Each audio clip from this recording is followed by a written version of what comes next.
Hey guys, welcome back.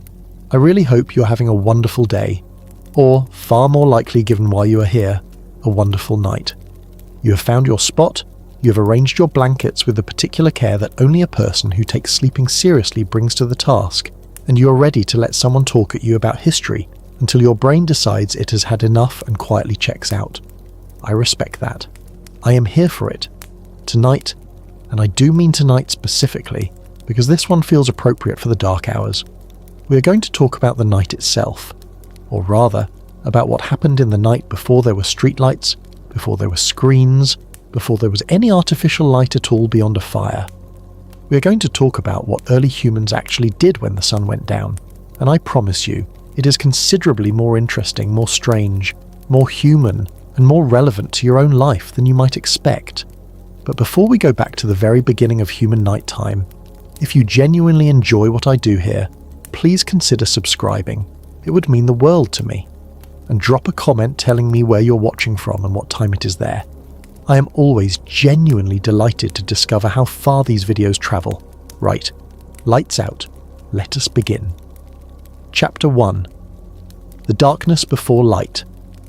What night actually was, you are standing outside. There are no streetlights. There are no windows glowing from nearby buildings. There is no distant orange smear on the horizon from a city 20 miles away. There is no phone in your pocket casting its faint rectangular glow upward toward your face. There is nothing, absolutely nothing, between you and the full, unmediated darkness of a night sky, unpolluted by any artificial light source whatsoever. Take a moment with that. Really try to picture it, because most people alive today have never experienced it, and genuinely cannot.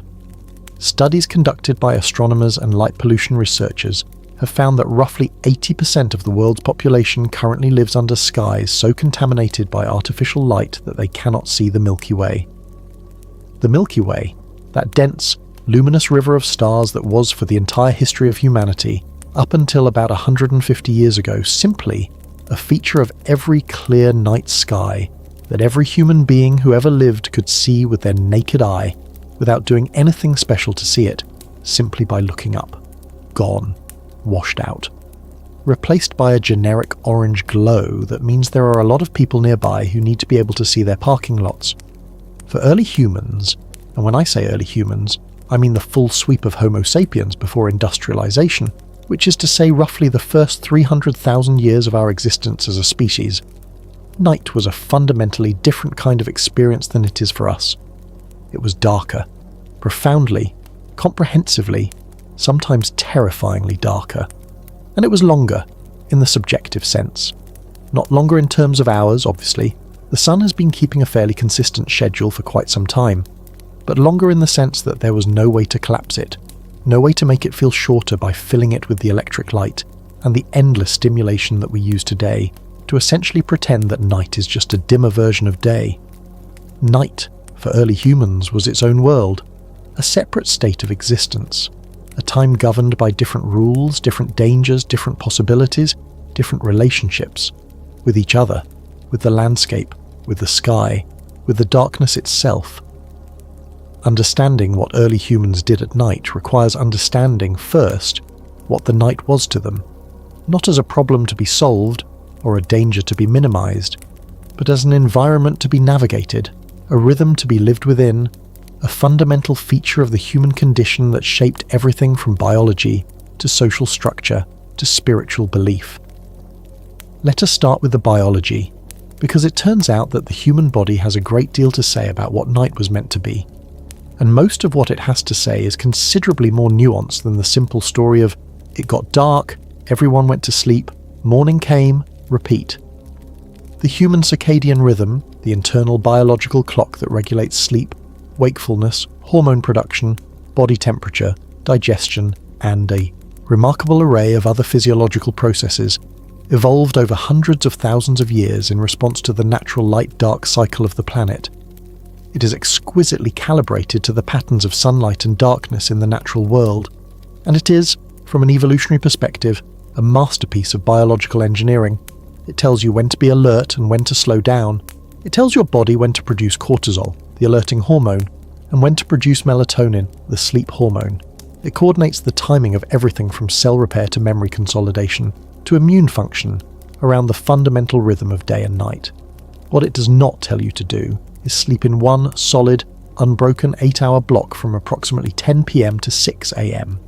That pattern, which most modern people regard as the natural and correct way to sleep, the gold standard against which their own sleep is measured and found wanting, is, from a biological and historical perspective, a relatively recent innovation. And it is an innovation that was imposed not by biology, but by the Industrial Revolution, by the demands of factory schedules and working hours and the social organisation of a world in which artificial light had made it possible for the first time to simply override the body's natural rhythms and keep going. The historian Roger E. Kirch, whose 2005 book At Day's Close, Night in Times Past, is one of the most important and revelatory works of historical scholarship produced in recent decades, spent 20 years researching historical attitudes towards sleep. What he found, buried in diaries and legal records and medical texts and literature across centuries and cultures, was evidence for a pattern of sleep that was completely different from the modern standard, a pattern he called segmented sleep, or biphasic sleep. In this pattern, people did not sleep in one long block. They slept in two segments, a first sleep that began shortly after dark and lasted several hours, followed by a period of waking that lasted roughly an hour or two in the middle of the night, followed by a second sleep that continued until dawn. The period of waking between the two sleeps was not experienced as insomnia, not treated as a problem to be fixed. It was simply part of the night, a normal, expected, regularly occurring interlude in the middle of the dark hours, during which people did various things, and we will spend a great deal of time on exactly what those things were, before returning to sleep until morning. This pattern shows up with remarkable consistency across historical sources from medieval Europe, from pre-colonial Africa, from indigenous American cultures, from records across Asia and the Middle East. References to first sleep and second sleep appear in Chaucer, in Shakespeare, in medical texts, in legal documents, in personal diaries. They were not terms that required explanation to contemporary readers. They described something everyone understood because everyone experienced it. The two-sleep pattern was, for most of human history, simply how human beings slept.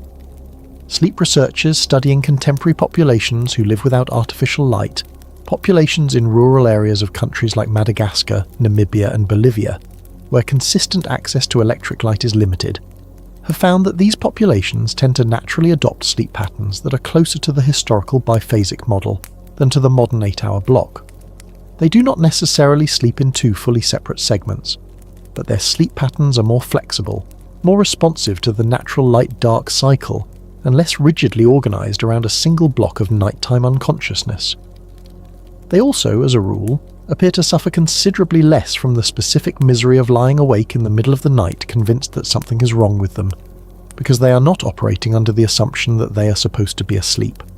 This is significant for the rest of our story, because if early humans typically woke in the middle of the night, for a period of an hour or two, as a normal and regular feature of their nightly experience, then the question, what did early humans do at night, includes not just the activities of the evening and the early dark hours, but the activities of this middle of the night waking period. And those activities, as we are about to discover, were remarkable. Chapter 2. The Fire. The most important technology in human nighttime history. You're sitting by a fire. You have been sitting by fires for your entire life. Every night that you can remember has included this: the gathering around the light and warmth at the centre of the camp, the transition from the work of the day to the different quality of time that begins when the sun goes down and the fire becomes the organising centre of the world. You know the fire so well that you barely notice it consciously. It is simply there. It is simply what night is. Fire is the oldest and most transformative technology in human history, and its role in the nighttime experience of early humans cannot be overstated. The controlled use of fire by human ancestors dates back at least 1 million years, and possibly considerably longer. The evidence is debated, as all evidence about deep prehistory tends to be, but the broad consensus is that Homo erectus, our predecessor species, was using fire well before Homo sapiens appeared on the scene. By the time anatomically modern humans were doing their thing, somewhere around 300,000 years ago, fire was not a new technology. It was an ancient inheritance, a defining feature of what it meant to be human. What did fire do for the nighttime? The obvious answer is, it provided light and warmth. But this obvious answer, while true, dramatically undersells the transformative significance of what fire actually did to the human relationship with darkness. Fire did not just make the night lighter and warmer, it restructured the entire social, cognitive and experiential quality of nighttime in ways that were fundamental to the development of human culture. Let us start with the most basic thing. Before fire, or for any species that does not have fire, the coming of darkness means a fundamental change in behaviour. Diurnal animals, animals that operate during the day, generally respond to darkness by finding shelter, becoming inactive, entering whatever version of sleep or rest their biology provides. This is sensible. In the dark, you cannot see predators. You cannot navigate effectively. Your primary sensory system, vision, is severely compromised. The rational response to darkness, if you are a primate who evolved on the African savanna, is to get somewhere defensible and stay there until it gets light again. Fire changed this calculus entirely. With a fire, you can see. Not far. Firelight does not extend very far into the surrounding darkness, but far enough, and with a quality of light that the human eye is reasonably well adapted to process. You can see the people around you. You can see what your hands are doing. You can see if something large and threatening approaches from the nearby darkness. The fire creates a sphere of visibility, of safety, of possibility that did not exist before it. The anthropologist Polly Wiesner, whose fieldwork with the Yuhuansi people of the Kalahari Desert in southern Africa has produced some of the most important insights into the social life of hunter-gatherer societies, conducted a study that compared the content of daytime conversation with the content of nighttime conversation around fires. What she found was striking. Daytime conversation in the community she studied was dominated by practical, task-oriented exchanges, economic matters, complaints, criticism, the business of daily life. Nighttime conversation by the fire was dramatically different. It was dominated by storytelling, by discussions of people in distant places, by accounts of past events, by the kinds of narratively complex, emotionally engaging, socially rich exchanges that we recognize as the building blocks of culture.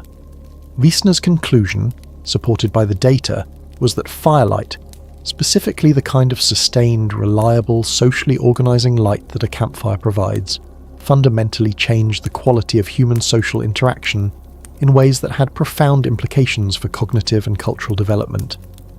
The fire extended the social day. It created a protected time and space for the kinds of exchanges that build and transmit culture. Storytelling, the negotiation of social relationships, the exploration of ideas and experiences that go beyond the immediate practical demands of survival. This is not a trivial point. It is, in fact, one of the most important points in this entire video.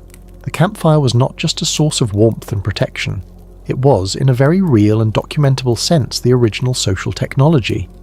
The place where early humans gathered in the evening was the place where they made themselves more human, where they developed and transmitted the cultural knowledge, the narrative traditions, the social bonds that distinguished them from every other species on the planet. Think about what fire made possible that had not been possible before.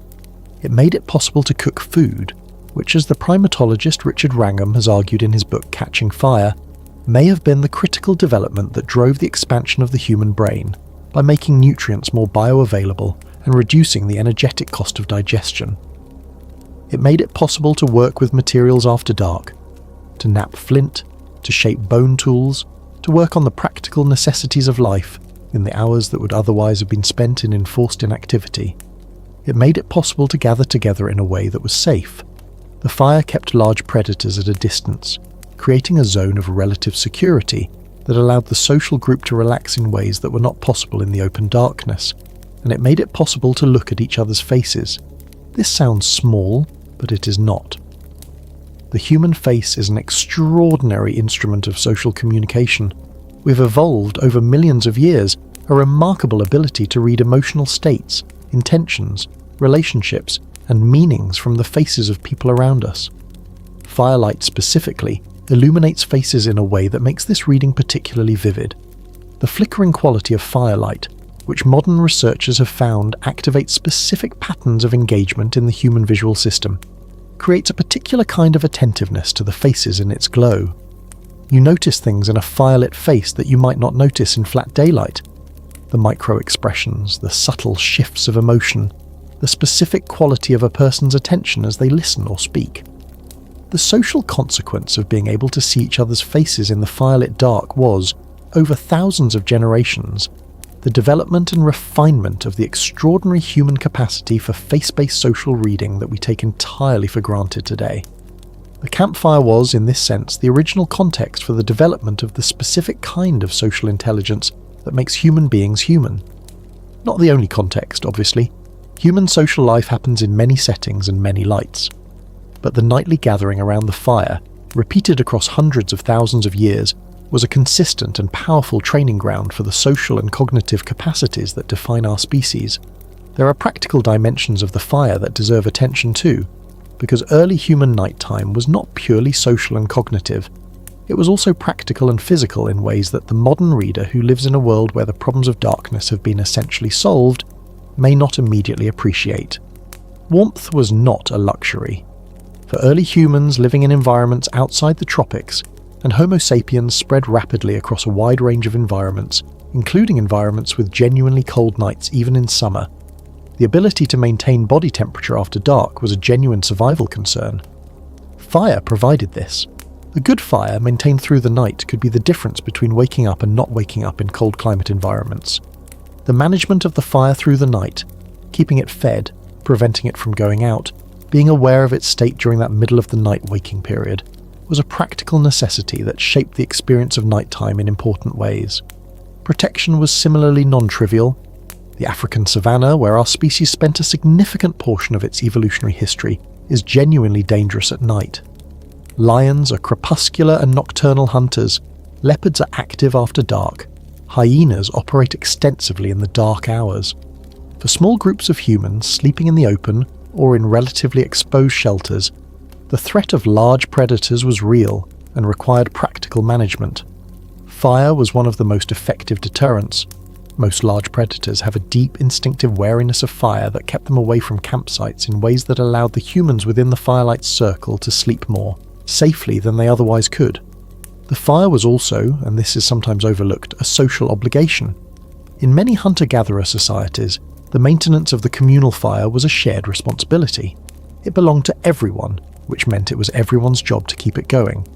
The person who woke in the middle of the night during that natural interlude between first and second sleep might check the fire, might add fuel, might be the one whose wakefulness preserved the warmth and safety of the sleeping group.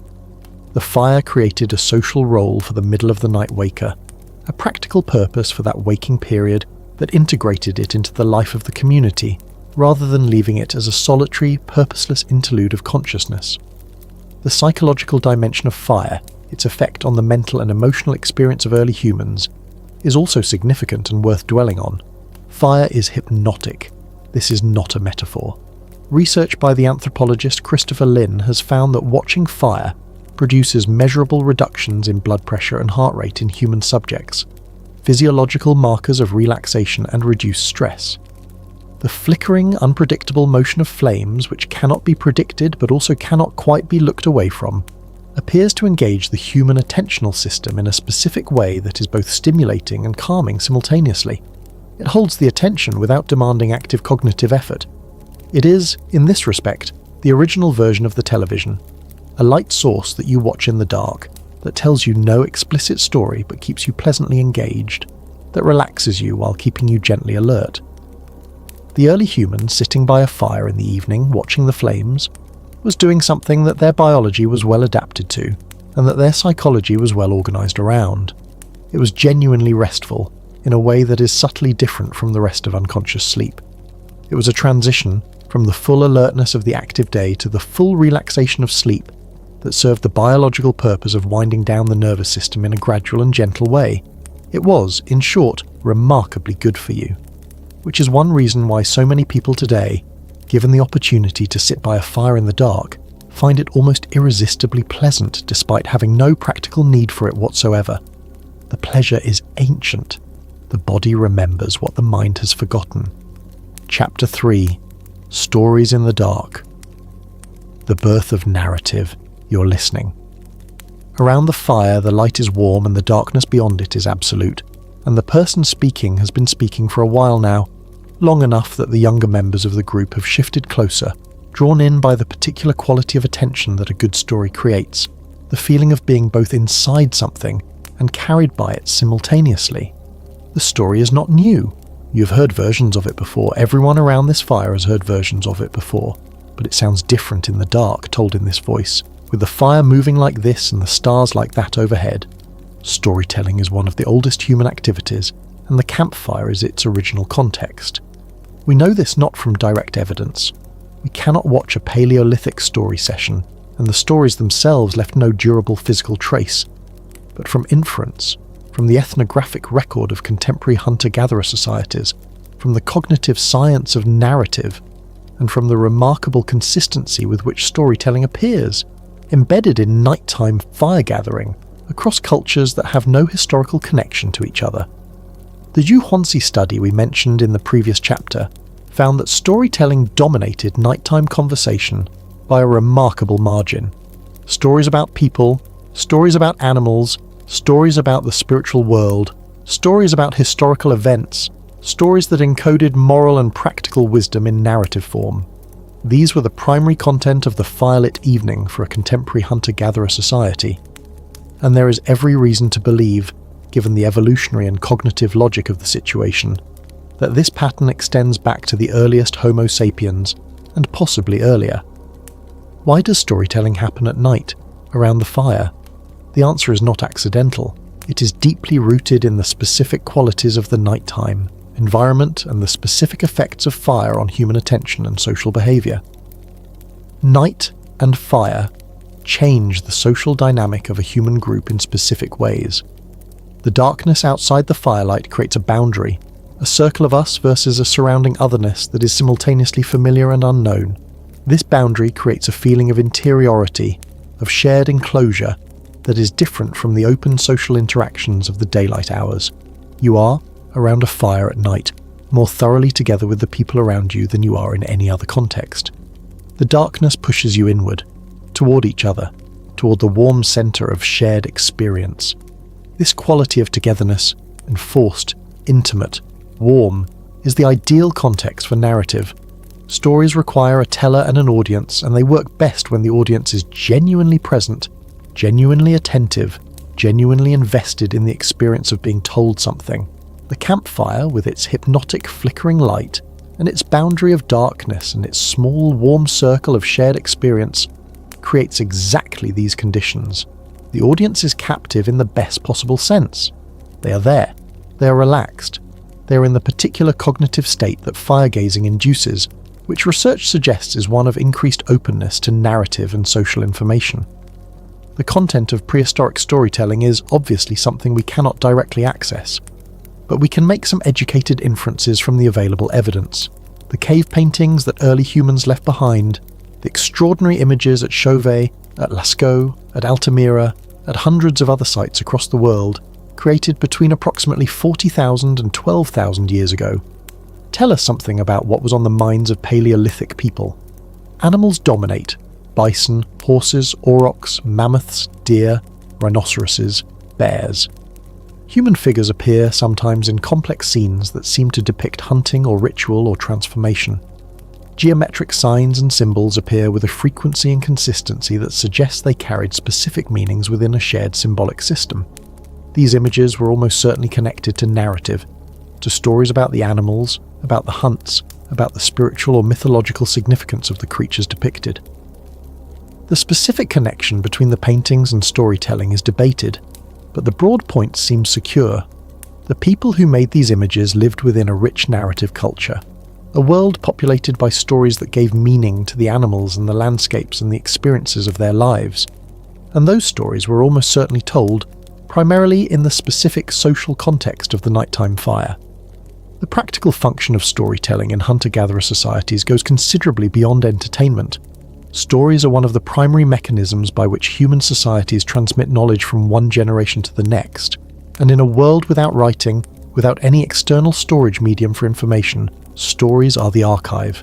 The story about the place where water can be found when the river dries up. The story about the warning signs that a predator is nearby. The story about the proper way to conduct a negotiation with a neighbouring group. The story about what happens when you violate the social rules of the community. These stories are not just entertainment. They are survival information, encoded in narrative form because narrative is the form that the human brain is best at retaining and transmitting. The cognitive scientist Mark Turner has argued that narrative, the ability to project, to imagine scenarios that are not currently happening, to think in terms of stories with characters and causes and consequences, is the fundamental operation of the human mind. Not logic, not language per se, but story. The ability to say, imagine if this happened, and then this, and then this, is, on this view, the core cognitive achievement that distinguishes human intelligence from other forms of intelligence. And this capacity, Turner and others argue, was cultivated and developed in exactly the social context we are describing. The nightly gathering around the fire, the regular practice of telling and listening to stories, the thousands of generations of sitting in the dark and making sense of the world through narrative. The social function of storytelling was equally important. Stories negotiate the values, the relationships, the hierarchies, the rules of the group in a form that is more palatable and more memorable than direct statement. A story about a person who behaved dishonorably and suffered the consequences is a more effective lesson in the community's values than a direct lecture on the subject. It is more engaging, more emotionally resonant, more likely to be remembered, and less likely to generate immediate resistance. The stories told around the campfire were the primary medium through which early human communities maintained their social norms, managed conflicts, celebrated achievements, processed losses, and communicated the constantly evolving understanding of what it meant to be a member of this particular group. The person who told the stories well was, in this context, a person of considerable social power. Not physical power, not the power of the strongest hunter or the most skilled toolmaker, but the specific power of the person who controls the narrative, who decides which stories get told, and how, and what they mean. This is not a small thing. In a world where stories are the primary medium of cultural transmission, the storyteller is the keeper of the culture itself, and the campfire, the nightly gathering where stories were told, where the culture was performed and transmitted and renewed, was the context in which this power was exercised. We will return to the social dynamics of the campfire in more detail, but first, let us think about what other things were happening in the nighttime hours beyond the fire's circle. Chapter 4. Sleeping Arrangements. Who slept where and why it mattered. You are preparing to sleep. This involves, in your world, considerably less setup than it involves in the modern world. No mattress to be considered, no pillow to be adjusted, no set of choices between thread counts and firmness ratings and memory foam versus spring. What you have is ground, and you have animal skins, and you have the people around you, and you have the fire. And the question of where exactly you position yourself in relation to all of these things is not a trivial one. The sleeping arrangements of early humans were shaped by a complex intersection of practical, social, and emotional factors, and understanding them tells us something important about the social organization of early human groups that we would not easily learn any other way. Where people sleep is where they are most vulnerable, and the management of that vulnerability, who you trust enough to sleep near, who you put between yourself and the edge of the camp, who gets the warmest spot and who gets the coldest, reveals the social structure of the group in its most unguarded form. The basic physical parameters are important to establish first. Hunter-gatherer groups, the social unit in which early humans lived for the vast majority of our species' history, were typically small. The number that appears most consistently in the anthropological literature is somewhere between 15 and 50 individuals for the immediate residential group, with larger networks of related groups maintaining regular contact. These were not large communities, they were intimate ones, groups of people who knew each other in the thorough, detailed, unavoidable way that you only know people when you live with them continuously at close quarters. In this context, the sleeping arrangements of the group were not private in any sense that a modern person would recognize. You slept in the same space as your entire social world. The sounds of other people sleeping, their breathing, their movements, their occasional nighttime vocalizations were the soundtrack of your nights. The warmth of bodies nearby was both a practical thermal resource and a constant social presence. You were never, in any meaningful sense, alone at night. This collective sleeping arrangement had practical advantages that are not difficult to understand. In cold environments, shared body heat was a significant resource. A group of people sleeping in close proximity generated considerably more warmth than any individual could generate alone. In environments with predator pressure, a group of sleeping people was safer than a solitary sleeper. More eyes to open if something approached, more noise to deter casual predatory interest, more collective response available if the threat was serious. But the collective sleeping arrangement also had social dimensions that go beyond the purely practical. The specific organisation of who slept where, who slept closest to whom, who slept at the centre of the group and who at the periphery, who shared sleeping space with whom, was a physical map of the social relationships within the group.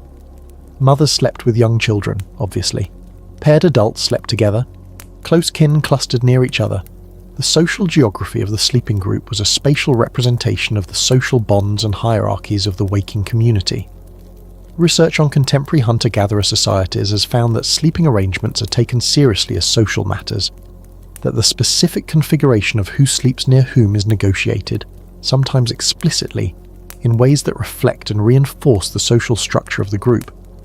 A dispute between two individuals might express itself partly in changes to sleeping proximity. A new social bond, or the strengthening of an existing one, might be marked by a shift in sleeping position. The sleeping arrangement was not arbitrary.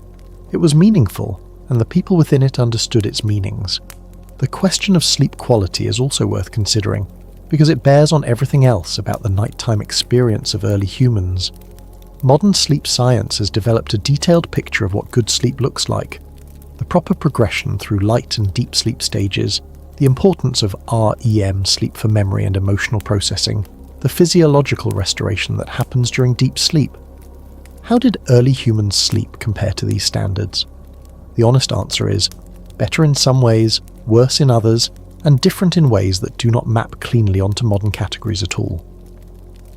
The evidence from studies of people without access to artificial light suggests that pre-industrial sleep was characterized by a different relationship with the dark light cycle. More responsive, more variable, less rigidly structured around a fixed schedule.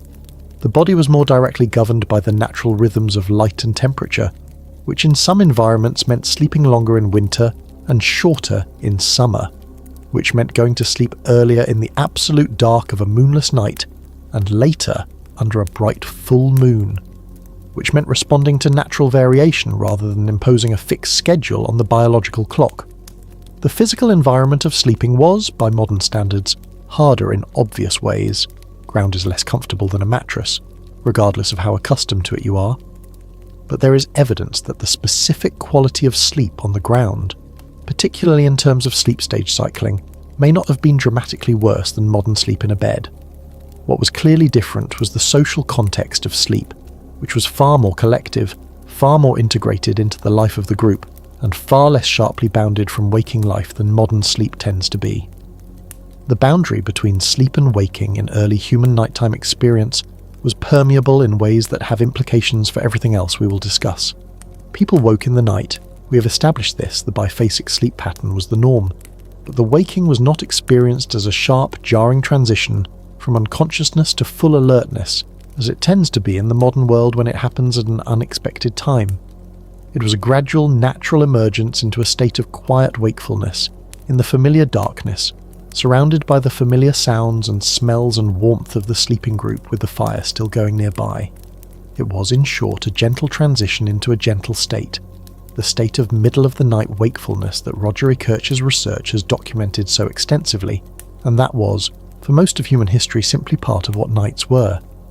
What happened in that gentle wakefulness is what we turn to next. Chapter 5. The Waking Hours. What early humans did in the middle of the night, you are awake. It is the middle of the night. The fire has burned down somewhat from its evening peak, but is still going, casting a lower, steadier light than it did a few hours ago. The camp around you is quiet, most of your group in the deep, soft breathing of sleep. The sky, visible above you if you're sleeping in the open or through the entrance of a shelter, is dense with stars, the Milky Way, visible as a broad, luminous band across the darkness, bright enough on a clear night to cast faint shadows. You're not anxious about being awake. You're simply awake, in the middle of the night, as you regularly are, as everyone around you regularly is, as all humans have been for as long as there have been humans. This is not insomnia. This is just the night. So what do? Roger Kirch's research on the middle of the night waking period in historical and pre-industrial cultures documents a remarkable range of activities that people engaged in during this interlude. Some of these activities are practical, some are social, some are spiritual or contemplative, some are, by modern standards, surprisingly intimate. Together they paint a picture of the middle of the night waking period as a genuinely rich and varied feature of human nighttime experience. Not a problem, not a failure of sleep, but a distinct mode of being that had its own character and its own purposes. Sex is the activity that Kirch's sources mention most frequently for the middle of the night waking period, which is both surprising and, once you think about it, entirely logical. The privacy constraints of collective sleeping arrangements, which were, as we have discussed, the norm for most of human history, meant that sexual activity was more easily conducted in the relative quiet of the deep night than in the more socially active evening hours.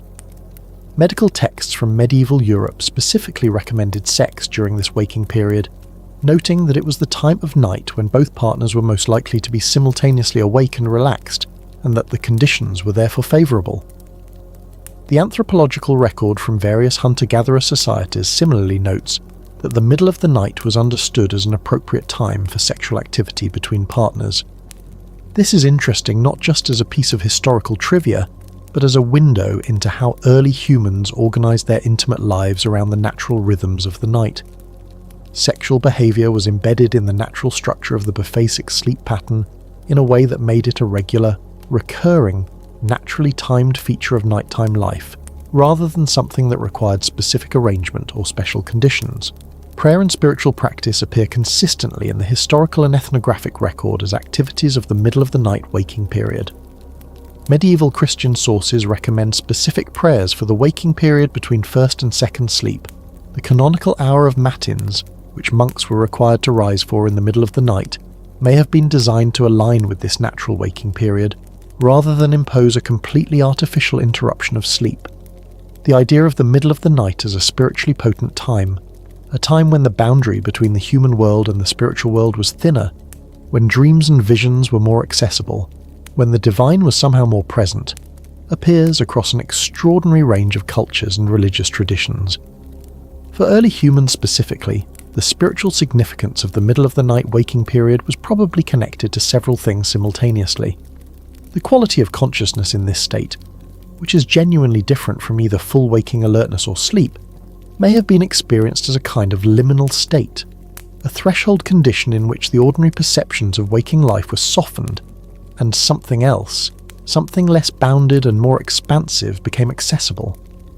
The modern neuroscience of this specific sleep-wake transition state, sometimes called hypnopompia when it occurs on waking, and hypnagogia when it occurs on falling asleep, describes a state characterized by unusual mental imagery, reduced critical thinking, heightened suggestibility, and a kind of loose, associative quality of consciousness that feels genuinely different from ordinary waking. Early humans who regularly experienced this state in the middle of the night would have had good reason to regard it as significant. The connection between this liminal consciousness and spiritual or visionary experience is well documented across cultures. Shamanic traditions around the world, and shamanism, in its various cultural expressions, appears to represent something like the original spiritual technology of hunter-gatherer humanity. Consistently, use techniques specifically designed to induce this kind of threshold consciousness. Rhythmic drumming, fasting, sleep deprivation, sensory limitation, all of which push the nervous system into states that share significant features with the natural hypnopompic and hypnagogic states of the sleep-wake boundary. The middle of the night waking, which naturally delivers a version of this state on a regular, recurring basis, may have been experienced by early humans as a regular, low-intensity version of the visionary experience that their spiritual traditions valued most highly. Dreaming, or more precisely, the remembering and processing of dreams during this waking period, is another activity documented extensively by Kirch. Dreams are most vivid and most memorable when recalled immediately upon waking, and the middle of the night waking period, occurring as it does after several hours of sleep that include significant REM activity, was precisely timed to coincide with the most memorable and most narratively complex dreams. Early humans who woke in the middle of the night with a vivid dream fresh in their minds had what they would have experienced as direct access to a world of powerful imagery and narrative that their spiritual traditions would have regarded as profoundly significant. The importance of dreams in hunter-gatherer spiritual traditions is well documented. Dreams were understood, in most such traditions, not as meaningless neurological noise, but as genuine experiences of an alternative reality. A spirit world, an ancestor world, a dimension of existence that was normally inaccessible to waking consciousness but became available during sleep. The person who woke from a particularly vivid or significant dream in the middle of the night might wake a companion to discuss it, might lie quietly contemplating its significance, might engage in the specific practices of dream interpretation that their tradition provided. The dream was information, important, potentially vital information about the spiritual dimension of reality, and the middle of the night waking was the regular, reliable time at which this information was most freshly available. Quiet conversation between waking companions was another common activity of the middle of the night period, documented both in historical sources and in the ethnographic record of hunter-gatherer societies. The specific quality of middle-of-the-night conversation, conducted in low voices, in the darkness, with the sleeping group around you and the fire burning quietly, was, by multiple accounts, different from daytime conversation. More reflective, more intimate, more likely to go to places that the social dynamics of daytime interaction would not permit. The darkness created a kind of anonymity even between people who knew each other well. The quietness required by the sleeping group created a natural constraint on the performance and display that characterized more public interaction. What was said in the middle of the night between two people lying quietly awake in the dark was often the thing that could not quite be said in the light of day. This quality of middle-of-the-night intimacy and honesty is something that many people recognize from their own experience. The conversations that happen late at night, past the point where social performance is sustainable, when exhaustion and darkness and the particular intimacy of shared wakefulness combine to create a quality of openness that daylight does not quite permit. For early humans, this quality was not occasional or exceptional. It was a regular feature of the night, structurally built into the biphasic sleep pattern, occurring predictably and repeatedly as a normal part of the human experience of darkness. Chapter 6. The Sounds of the Night. What early humans heard in the dark, you're lying still. The fire's settled into its quieter, later night mode, still going, still warm, but lower than it was, casting a steadier and less dramatic light than the leaping flames of the early evening. The camp around you is mostly asleep, and in the absence of the daytime sounds, the movement, the conversation, the practical noise of a group of people going about the business of staying alive, something else becomes audible. The night itself. The night, it turns out, is not quiet. It never was quiet, and early humans who lived within it knew its soundscape with an intimacy and precision that most modern humans have entirely lost. The pre-industrial, pre-urban nighttime soundscape was rich, complex, and deeply meaningful to the people who inhabited it, not as background noise, not as ambient atmosphere, but as a constant stream of information about the environment, about safety and danger, about the state of the world beyond the firelight's reach. Consider what early humans could hear in the night. Insects first. The crickets and cicadas and various other nocturnal invertebrates that produce the continuous rhythmic sound that we recognize if we have spent any time in natural environments at night as the baseline texture of nighttime sound. This baseline was so consistent, so predictable, that its disruption was itself meaningful. When the insects went quiet, suddenly all at once the continuous sound cutting off, something had disturbed them, something large enough, or moving in a way alarming enough, to silence the entire insect soundscape of an area. An experienced person lying awake by a campfire would hear that sudden silence and know, instantly, that something was nearby. Bird calls in the night carried similar significance. Many bird species are active at night, and their calls were not random to the ears of people who had spent their lives listening to them. The specific calls of specific birds in specific contexts conveyed specific information. An owl calling in a particular way might indicate the presence of prey, or of something that had disturbed the owl from its usual perch. The alarm calls of certain birds, which are cross-species warnings that many animals have evolved to recognise, would have been immediately interpretable by humans who had learned to read the nighttime soundscape. The night was a sound environment in which everything meant something, and the ability to read that environment accurately was a genuine survival skill. The sounds of large animals moving in the darkness, the specific sound of hooves on different substrates, the particular noise a large carnivore makes in vegetation versus open ground, the breathing sounds that carry in certain atmospheric conditions, were part of the acoustic knowledge that experienced members of early human groups possessed and transmitted. A person who woke in the middle of the night and lay quietly listening was not simply lying there. They were monitoring the environment, processing the constant stream of acoustic information that the night provided, assessing whether the sounds were within the range of expected and safe, or whether something had changed that required a response. This acoustic vigilance was not anxious, not in the sense of nervous, fearful monitoring. It was the relaxed, expert attention of a person who knows their environment deeply and is simply maintaining awareness of it. The distinction is important. Modern humans who find themselves in genuinely dark, genuinely quiet, natural environments at night often experience acute anxiety. The unfamiliar soundscape reads as threatening because they do not have the knowledge to interpret it. Early humans, who had grown up in these environments and spent every night of their lives within them, had a completely different relationship with the night soundscape. They knew what they were hearing. The knowledge transformed what might otherwise be frightening into what was simply familiar and informative. The human voice was itself a nighttime sound of particular significance. In the hush of the sleeping camp, low voices carried.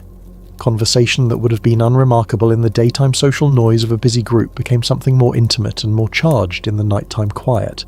Singing, and we will come to nighttime singing shortly, took on different qualities in the acoustic environment of the dark, carrying further, sounding different, acquiring a resonance that daytime singing did not have. There is also the question of music and sound making as deliberate nighttime activities. The oldest known musical instruments, flutes carved from bird bone and mammoth ivory, found at sites in Germany and dated to approximately 40,000 years ago, tell us that music was a feature of Paleolithic human life. The specific context in which this music was made cannot be determined from the physical evidence alone, but the combination of what we know about contemporary hunter-gatherer musical practice and the general, nighttime social context we have been building suggests that the campfire in the evening and the middle of the night waking period were among the primary contexts for music making. Music, like storytelling, serves multiple functions in human social life, and those functions align well with the specific social context of the nighttime fire. Music creates social cohesion, the experience of making sound together, of coordinating individual voices or instruments into a shared production, generates a feeling of collective identity and mutual connection that is difficult to achieve through other means. Singing together, or drumming together, or any form of coordinated sound making, produces physiological responses, including the release of endorphins, that are associated with bonding and social closeness. The campfire song was not just entertainment, it was social glue. Music also regulates emotional states. It can calm anxiety, lift mood, process grief, generate excitement. For early humans navigating the emotional challenges of a life that included genuine danger, genuine loss, and genuine uncertainty, music was a powerful emotional management tool. The lullaby, which appears in some form in virtually every human culture that has ever existed, is the most obvious example of music used for emotional regulation in a specifically nighttime context. Singing a child to sleep, in the dark, by the fire, is an activity as old as human parenting itself, and it represents a sophisticated understanding of music's ability to shift physiological and emotional states in the direction of calm and sleep. The darkness itself changed the acoustic experience of music in ways that early humans would have known and likely valued. Sound travels differently at night. In cool, still air, it carries further, loses less energy, can be heard from greater distances. Music made in the dark sounds different than music made in daylight, and most people who have sat around a campfire and sung or listened to music in a darkened space have an intuitive sense of this difference. The sounds feel closer, more resonant, more immersive. The absence of visual information focuses the auditory experience in a way that makes music more completely absorbing. The night was, in this sense, an acoustic environment specifically well suited to the social and emotional functions that music served. Chapter 7. Hunting the Dark. Nocturnal activity in the edges of night. You are moving. It is not full dark.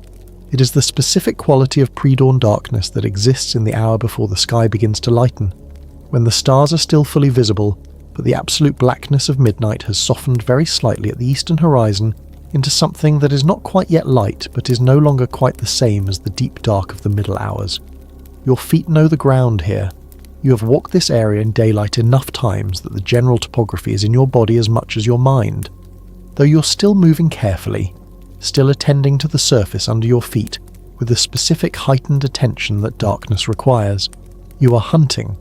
Or rather, you're moving into position to hunt when the light comes, which it will do soon, and the preparation and positioning and the careful, quiet movement through the pre-dawn dark are as much a part of the hunt as the moment of the kill.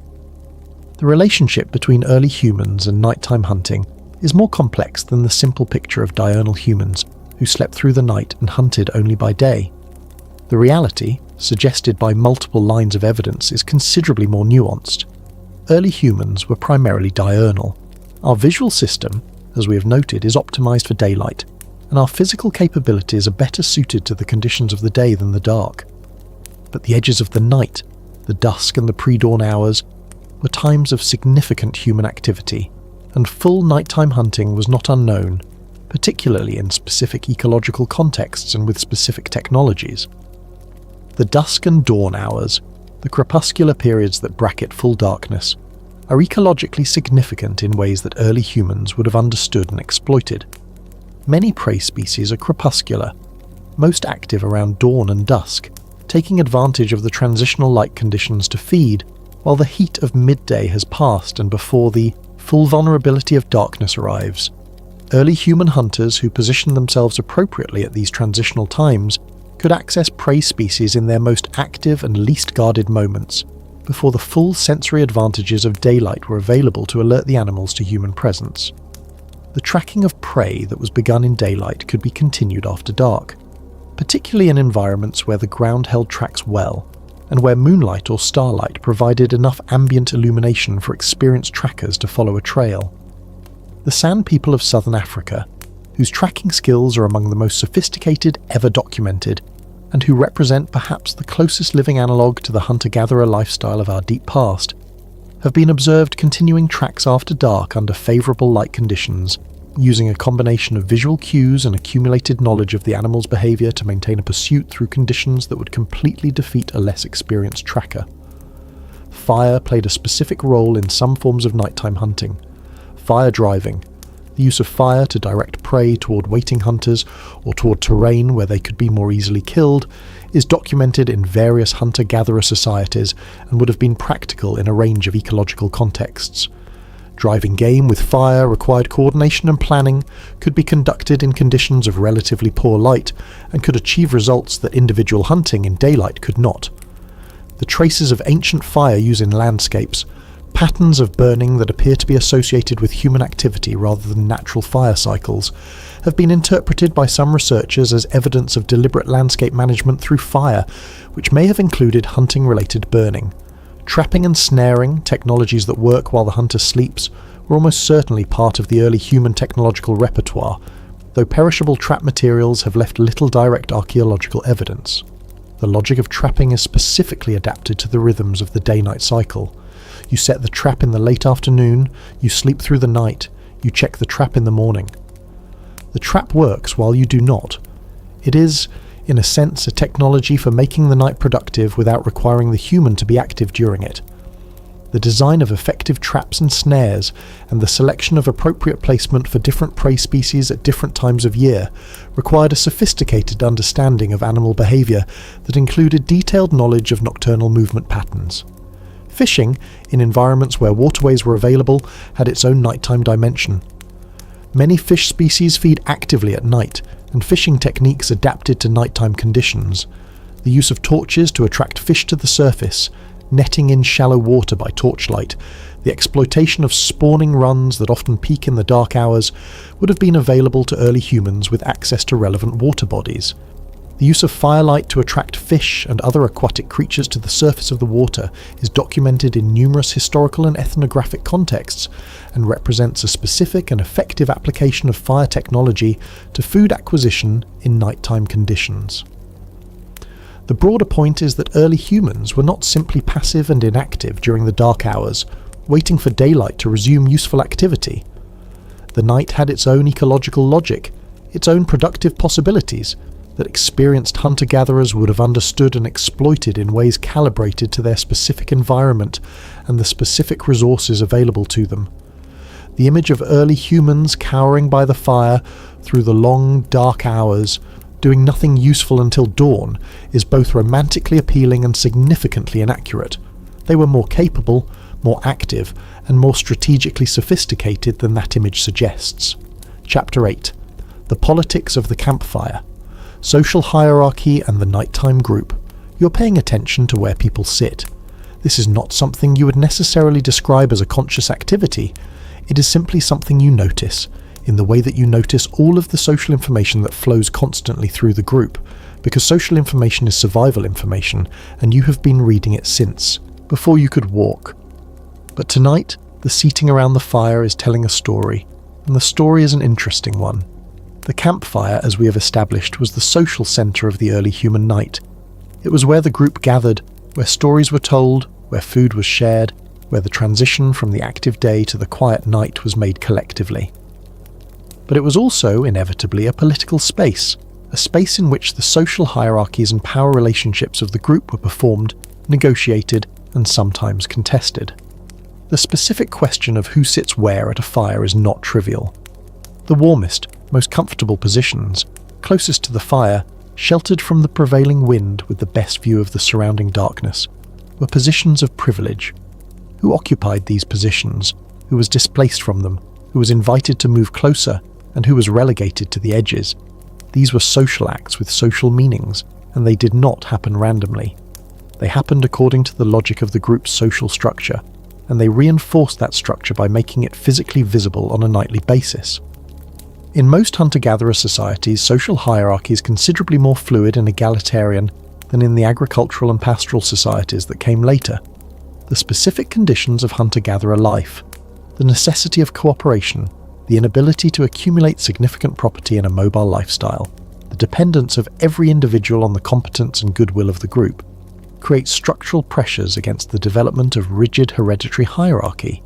These societies tend toward what anthropologists call assertive egalitarianism, an active, practiced commitment to preventing any individual from accumulating too much power or authority over others, enforced through social mechanisms including gossip, ridicule, ostracism, and in extreme cases collective action against individuals who become too domineering.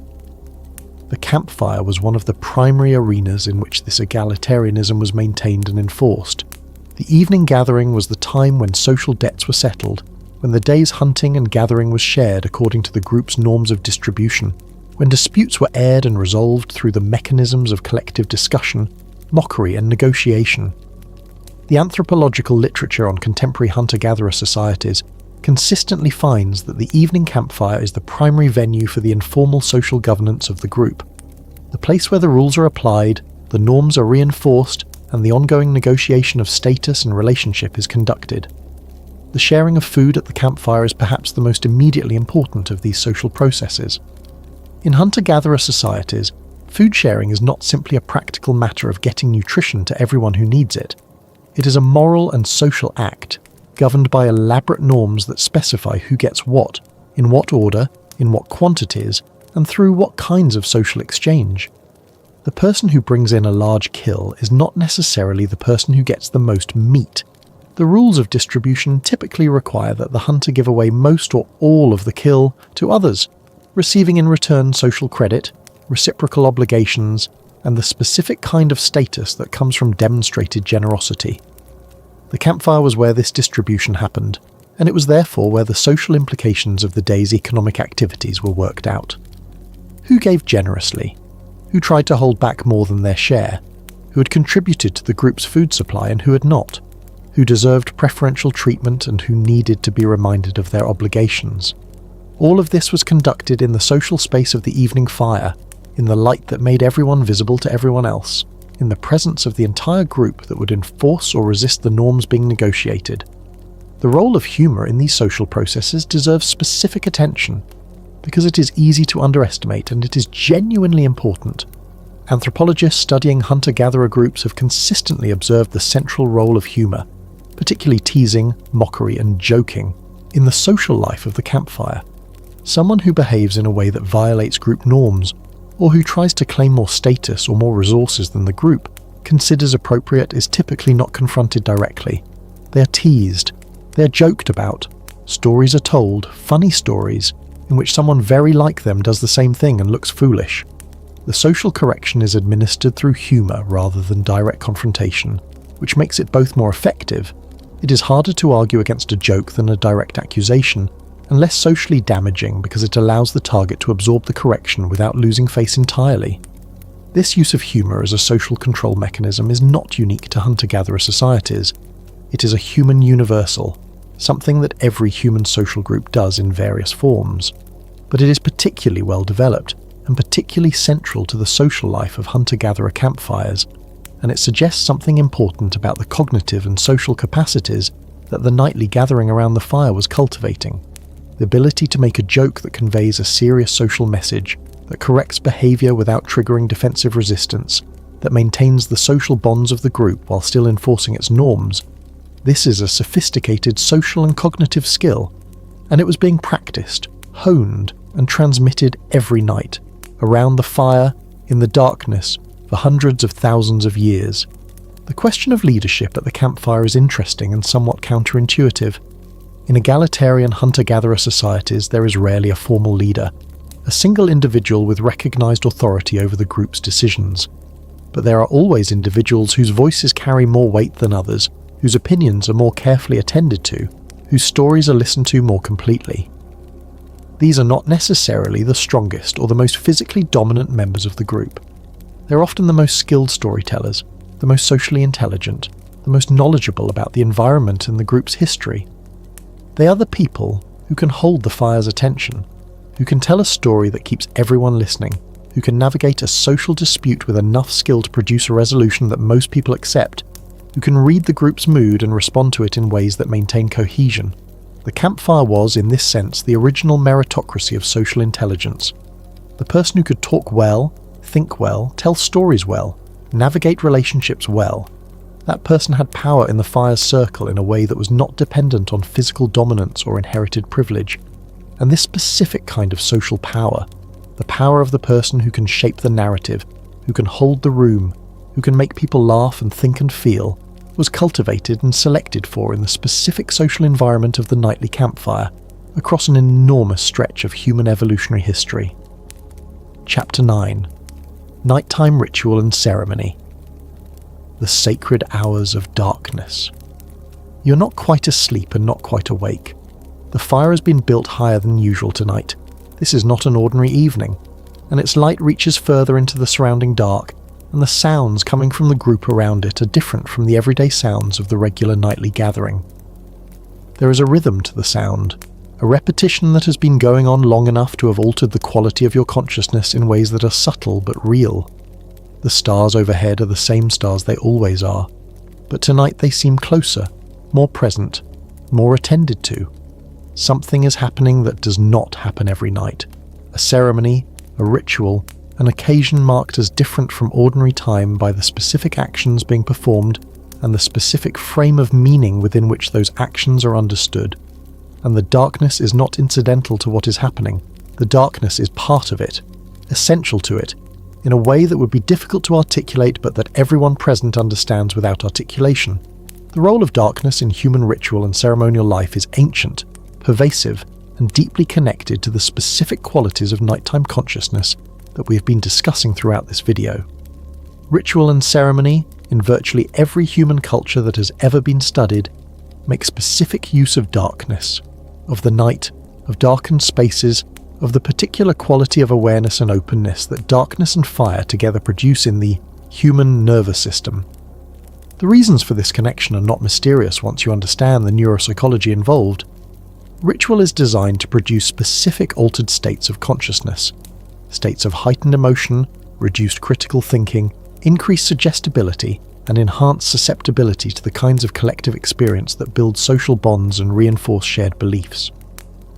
The specific combination of darkness, firelight, rhythmic sound, and the physiological state of nighttime, which is already somewhat different from the fully alert, critically engaged consciousness of the midday hours, creates conditions that are remarkably well suited to the goals of ritual.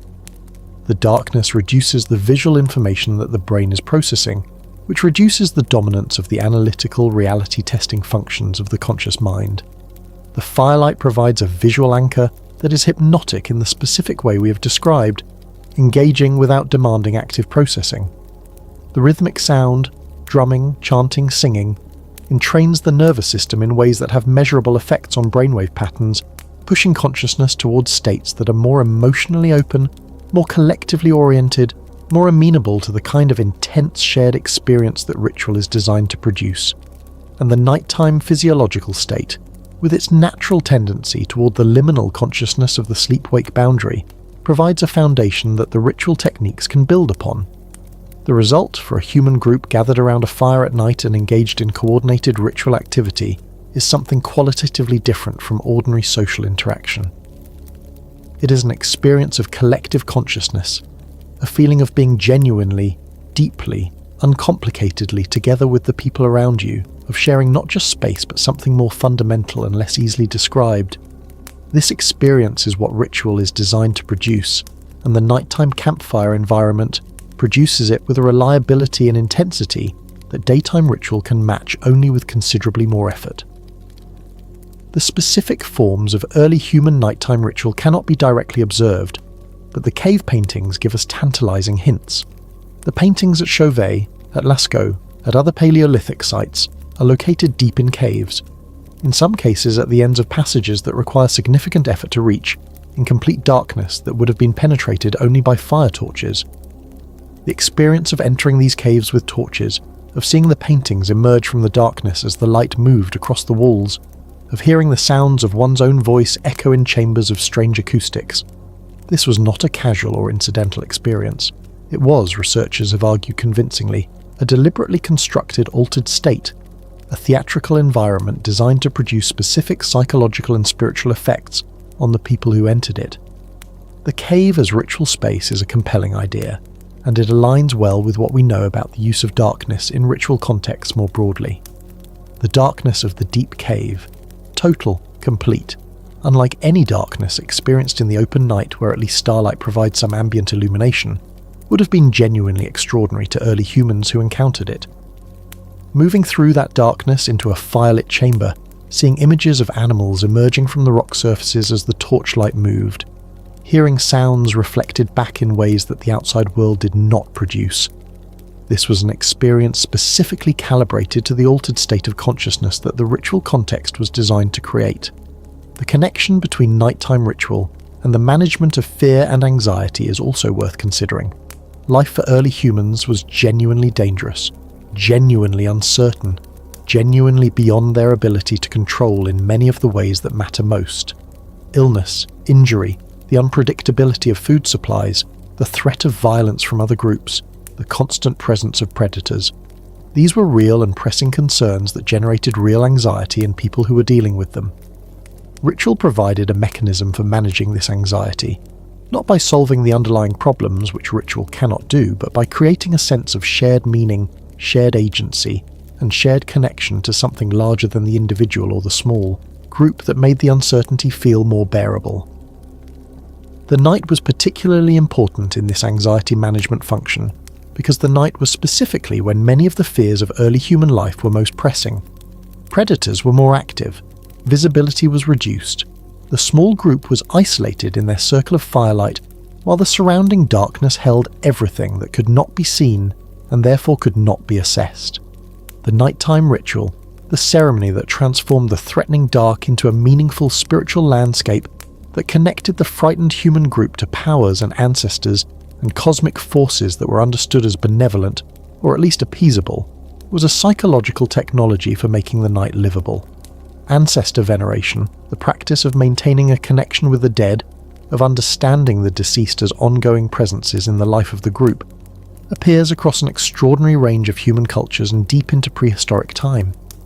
The night was understood, in many traditions, as the time when the boundary between the living and the dead was thinnest, when ancestors were most accessible, most present, most able to be communicated with. The nighttime ritual that called on ancestors, that sought their guidance or protection or intercession, that maintained the relationship between the living community and its dead, was therefore specifically a nighttime activity in many traditions, conducted in the dark hours when the ancestors were closest.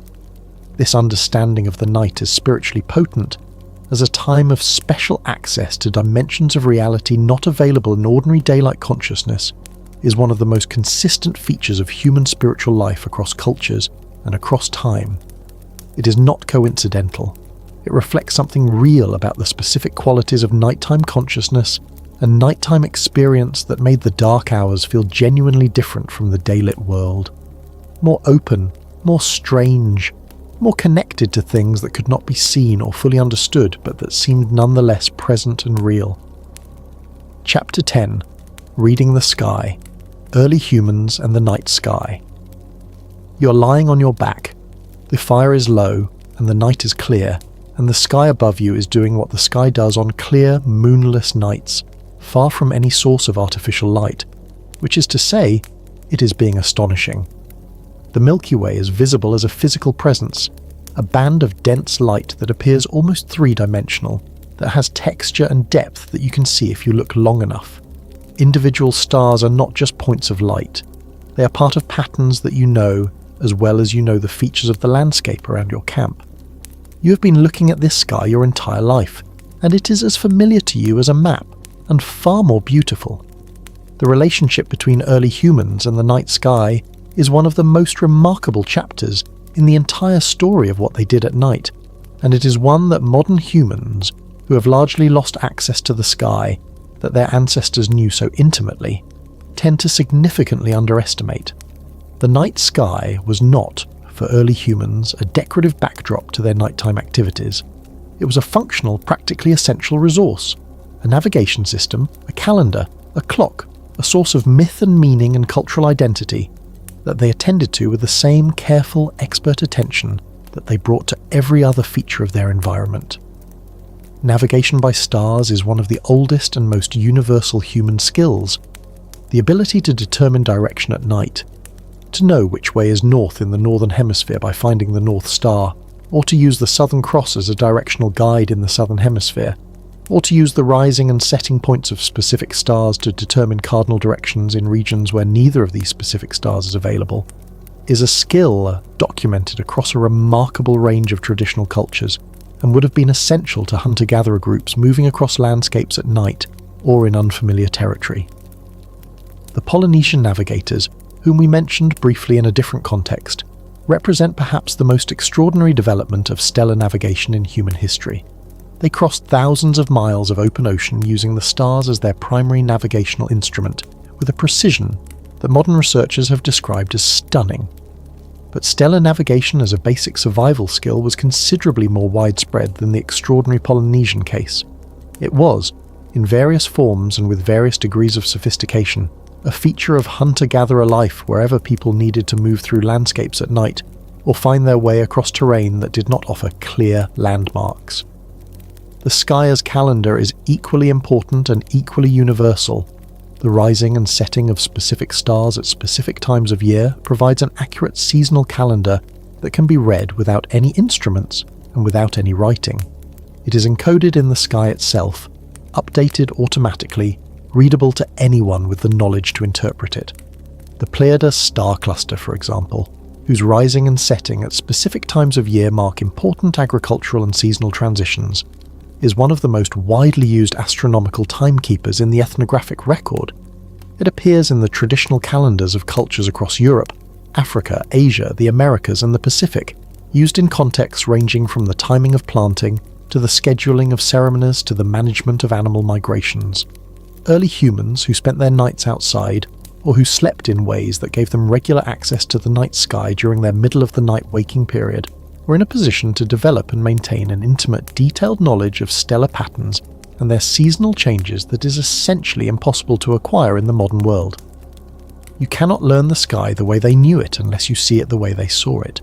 Dark, brilliant, unhidden by light pollution, visible in its full complexity on every clear night of your life from earliest childhood. The knowledge they had was experiential in the deepest sense, built from thousands of nights of observation, accumulated across a lifetime and transmitted across generations through the stories and teachings of the campfire. The mythological dimension of the night sky is connected to all of this. The constellations, the patterns that human cultures have identified and named in the stars, are not the same across all cultures, which tells us something important.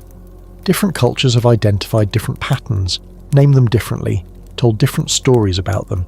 This cultural variation reflects the fact that constellations are not natural facts, but cultural constructs, ways of organizing the overwhelming complexity of the starry sky into meaningful, memorable, narratively engaging patterns that can be taught, remembered, and used.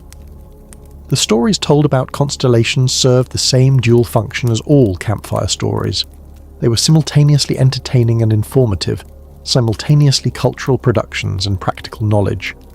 The story of the hunter who became the constellation Orion was also a mnemonic for the shape of that constellation, for its position relative to other stars, for the time of year when it appeared at specific positions in the sky. The mythology was the data storage system.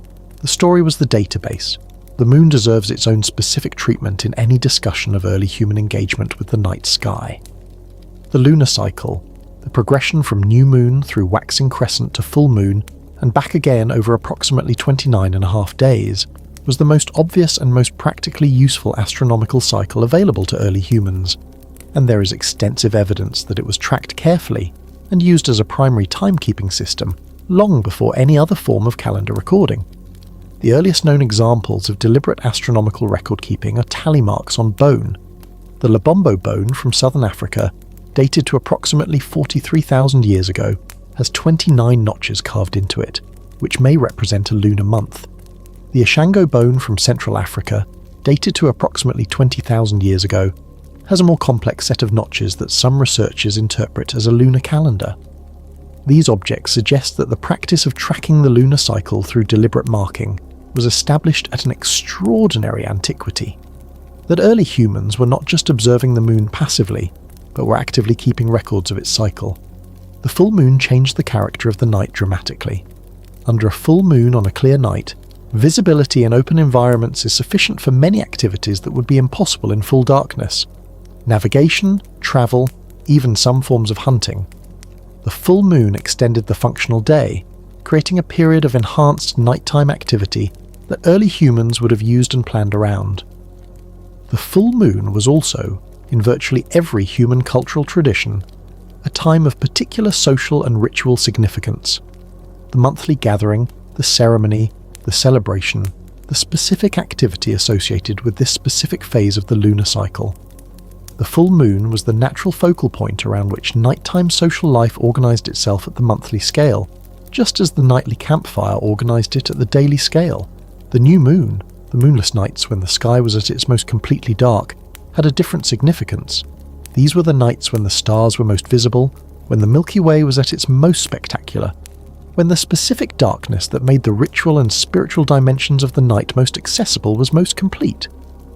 The new moon nights were, in many traditions, times of particular spiritual potency, when the darkness was deepest and the access to the spirit world was most open. The emotional experience of the night sky for early humans deserves a moment of consideration that goes beyond the purely practical. To lie under a truly dark, truly spectacular sky and simply look, to take in the scale of it, the depth of it, the sheer number of lights and dimensions that extend further than the mind can comfortably hold, is an experience that generates specific and powerful emotional responses in human beings, or, specifically, the particular emotion of encountering something so much larger than yourself that the normal boundaries of the self seem temporarily to dissolve or become irrelevant. The philosopher Immanuel Kant described the starry sky above and the moral law within as the two things that most reliably produced this experience of awe in him. And he was not wrong about the starry sky. Early humans who had access to this experience every clear night of their lives, who lived within it rather than visiting it occasionally, would have had a relationship with awe and with the specific psychological effects of awe that we can barely imagine from our position of sky-deprived modernity. Awe, research has found, reduces self-focused thinking, increases feelings of connectedness to others and to something larger than the self, and generates a shift in perspective that makes the concerns of ordinary life seem smaller and the scale of existence seem larger. These are exactly the psychological effects that support the kind of social bonding, collective identity, and spiritual experience that the nighttime campfire culture was cultivating. The night sky was not separate from the campfire culture. It was part of it, the sealing of the social and spiritual space within which early humans lived their nights, the context within which the stories were told and the rituals were conducted, and the relationships were negotiated and the dreams were dreamed. It was, in the fullest sense, part of the world that early humans inhabited at night. And it was a world of extraordinary richness and beauty and meaning, visible to anyone who was willing to lie on their back in the dark and simply look up. Chapter 11. Fear in the Dark. Predators, nightmares, and the very real dangers of night. You hear it before you see it. Or rather, you hear the absence of it before you hear it directly. The insects have gone quiet. In the part of your sleeping brain that is always, even in sleep, monitoring the acoustic environment for exactly this kind of change, an alert has been registered. You're not quite awake yet, but you are moving toward wakefulness with a speed that the body has been refining over millions of years of needing to make exactly this transition quickly when it counts. The fire. Your eyes find it before anything else. The fire is still going, its light reaching the usual distance into the surrounding dark, and at the edge of that light there is nothing visible that should not be there. But the insects are still quiet, and that means something is still out there, in the dark just beyond where you can see. We have been spending a great deal of time discussing the social richness and cultural significance and spiritual depth of early human nighttime experience, and all of that is genuine and important. But we should not romanticize this experience into something entirely comfortable and benign, because the nighttime of early humans was also genuinely, substantively dangerous in ways that shaped the experience of darkness, in ways that were not poetic but visceral. The predators were real, the threat was real, and the specific quality of fear generated by being a relatively small, relatively slow, relatively unarmoured primate in an African savanna environment at night, where things considerably larger and faster and better equipped for darkness than you are routinely hunt exactly the kinds of creatures you are. This fear was not neurotic or irrational. It was appropriate. It was calibrated to the actual conditions of the environment. It was, in the most literal sense, survival relevant. Lions are the primary reason that early humans had fire. Not warmth, not cooking. Lions. Or rather, the entire guild of large nocturnal predators that shared the African savanna with early humans, of which lions were the most dangerous but far from the only members. Leopards. Spotted hyenas, which are considerably more dangerous than their scavenger reputation suggests. They are cooperative hunters of considerable ability, and a clan of hyenas represents a serious threat to a small human group. African wild dogs. In some environments, crocodiles near waterways. The diversity and competence of large predators in the environments where early humans spent most of their evolutionary history is genuinely impressive, and the evidence that predation on humans was a real and regular occurrence is borne out by archaeological evidence that includes fossil human bones with carnivore tooth marks. The specific behavioural adaptations that early humans developed for managing predator pressure at night shaped the entire nighttime experience we have been discussing. The campfire, as we have noted, was the primary technological defence, but maintaining the fire required vigilance and cooperation, required that someone was always alert enough to notice when it needed fuel, required that the social group was organised in ways that distributed this responsibility effectively. The sleeping arrangements that kept the most vulnerable members, children, the ill, the elderly, toward the centre of the sleeping group, with more able-bodied adults between them and the perimeter of the camp, were a direct response to predator pressure. The acoustic vigilance that we discussed in the chapter on nighttime sounds was sharpened and made urgently practical by the reality of predator threat. The psychological response to predator threat at night was also formative in ways that extended beyond the immediate practical. Fear in the dark, the specific experience of knowing that something dangerous might be just beyond the edge of visibility, that the darkness conceals things that could kill you, that the sounds of the night include sounds that require immediate attention and interpretation. This fear generated specific psychological responses that became embedded in human psychology at a very deep level. The fear of the dark that is so common in human beings, particularly in children, is not irrational neurosis. It is ancient survival programming, built into the human nervous system by hundreds of thousands of years of selection pressure, from exactly the kinds of nocturnal dangers we are describing. The management of this fear, the psychological and cultural technologies that early humans developed for making the darkness livable, despite its genuine dangers, was one of the most important projects of early human culture. Fire was a physical technology for managing the danger. Story, ritual, spiritual belief, and collective solidarity were psychological and cultural technologies for managing the fear. The story of the hero who defeated the monster in the dark, a narrative type that appears across human cultures with remarkable consistency, is not just entertaining. It is therapeutic. It is a cognitive and emotional tool for processing the experience of danger and fear, for rehearsing responses to it, for building the confidence and the collective solidarity that makes facing it possible. The nightmare, the specific experience of frightening dream content, was understood in most early human spiritual traditions as meaningful rather than random neurological noise. The nightmare about the predator in the dark was not dismissed as just a dream. It was information, potentially prophetic information, or spiritual warning, or the mind working through real anxiety about real danger. The practice of sharing and interpreting dreams that we discussed in the context of the middle of the night waking period applied equally to nightmares, perhaps especially to nightmares, which carried the specific emotional charge and the specific content that made them most urgently in need of interpretation and processing. The communal response to fear was one of the most important social functions of the nighttime campfire. The simple fact of not being alone, of being surrounded by other people who are also awake, also monitoring the darkness, also available as both practical backup and emotional reassurance, transformed the experience of nighttime danger from the potentially overwhelming experience of individual isolation into the more manageable experience of shared vigilance. Fear shared is fear reduced, not because the danger is any less real, but because the resources available to respond to it are greater, and because the psychological experience of facing danger collectively is genuinely different from facing it alone. This is why the campfire was not just practically important, but emotionally essential. It was the center of a shared human presence in the dark, the physical embodiment of the collective decision to not be alone at night, to face the dangers of the darkness as a group rather than as scattered individuals. The warmth of the fire was real. The protection of the fire from predators was real.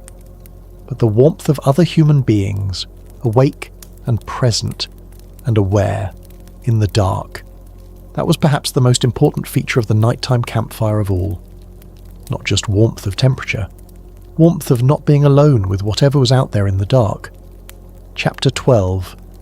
Dreams and the Night Mind. How early humans understood what happened when they slept. You're somewhere that is not quite here. The fire is still going. You can feel its warmth at the edge of your awareness, and the sounds of the camp are there too, low and distant, like something heard through water. But where you are right now is not the camp.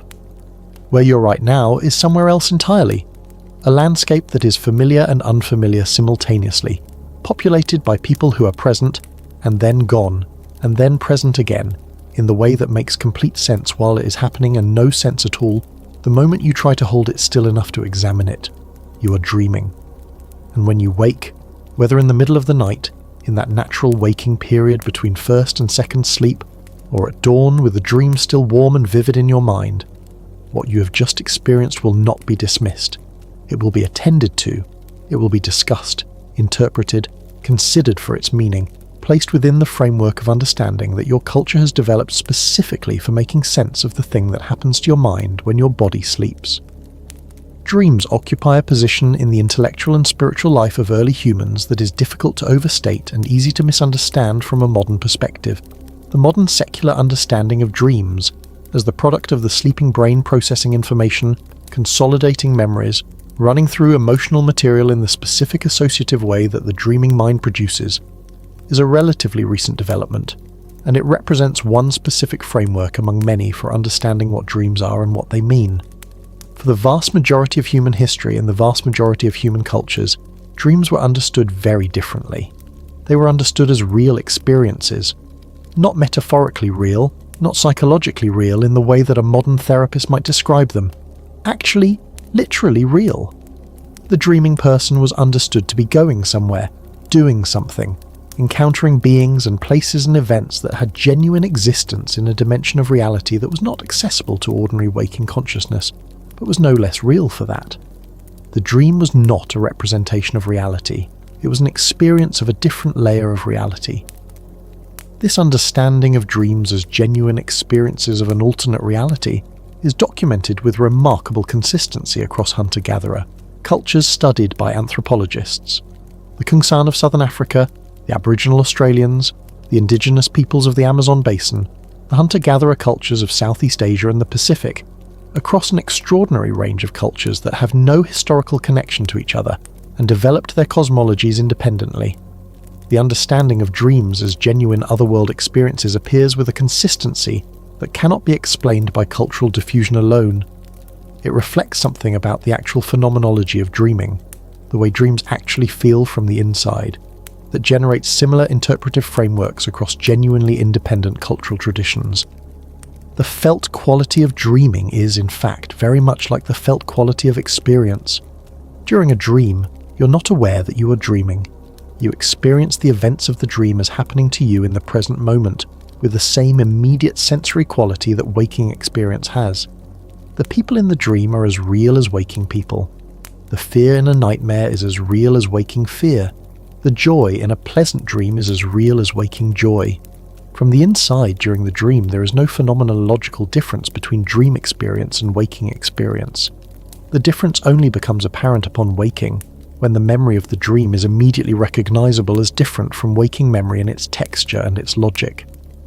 Given this phenomenology, given the fact that dreams feel, from the inside, exactly like real experiences, the conclusion that dreams are real experiences of a real alternate reality is not irrational.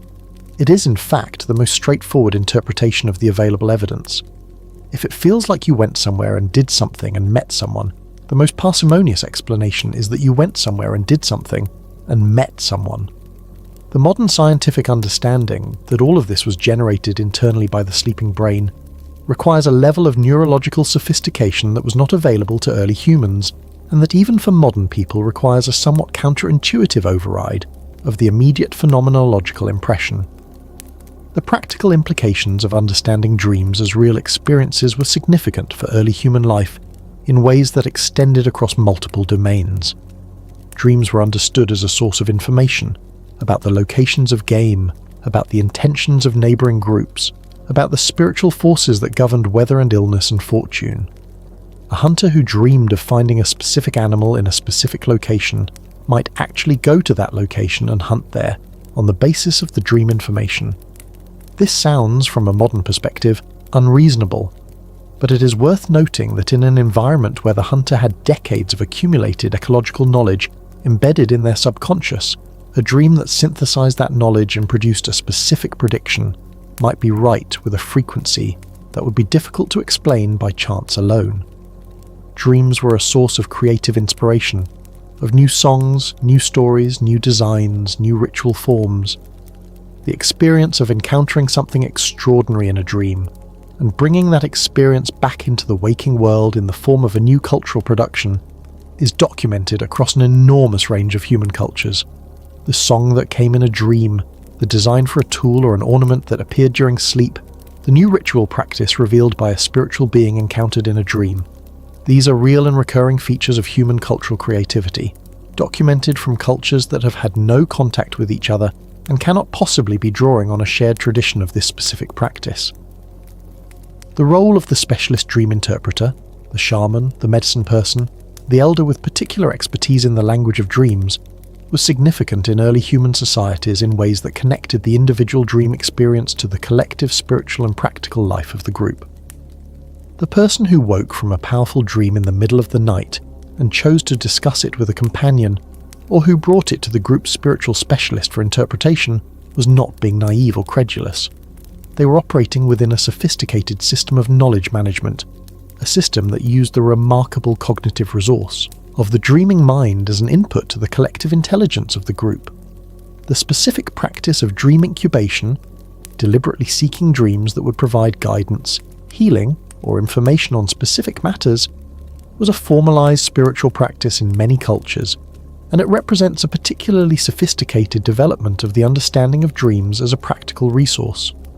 The person who fasted, or who went to a specific sacred place, or who underwent specific preparatory rituals in order to receive a specific kind of dream, was essentially treating the dreaming mind as a tool that could be directed, that with the right preparation and the right intention could be guided towards specific kinds of experience and specific kinds of information. Modern sleep science has discovered things about the dreaming mind that make this ancient understanding somewhat less strange than it might initially appear. REM sleep, the sleep stage in which most vivid dreaming occurs, is associated with specific patterns of brain activity, in which the regions of the brain associated with emotional processing, memory consolidation, and creative association are highly active, while the prefrontal cortex, associated with critical thinking, reality testing, and rational analysis, is relatively suppressed. This specific pattern of brain activity produces exactly the kind of loosely associative, emotionally charged nonlinear thinking that characterizes dreaming consciousness, and it also produces exactly the kind of creative connection making and pattern recognition that would make the dreaming mind a useful source of novel insights and solutions. The creativity of the dreaming mind has been documented in modern research contexts in ways that echo the ancient understanding of dreams as a source of creative inspiration. The chemist Auguste Kekule famously reported dreaming of a snake eating its own tail, which gave him the insight that the benzene molecule was a ring structure, one of the most important discoveries in the history of organic chemistry.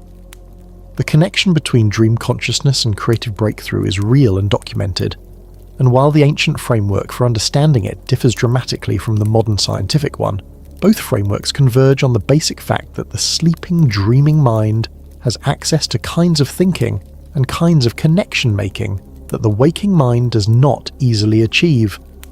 Early humans lying down to sleep at the end of the day, sinking into the first sleep, moving through the night's dreams, waking in the middle of the night with the residue of dreaming still vivid and present, discussing what they had seen and experienced, interpreting it within the framework of their culture's dream knowledge, and then sinking back into the second sleep, were engaging with one of the most extraordinary features of human consciousness in a way that was more attentive, more deliberate, and more culturally integrated than most modern people's relationship with their own dreaming minds.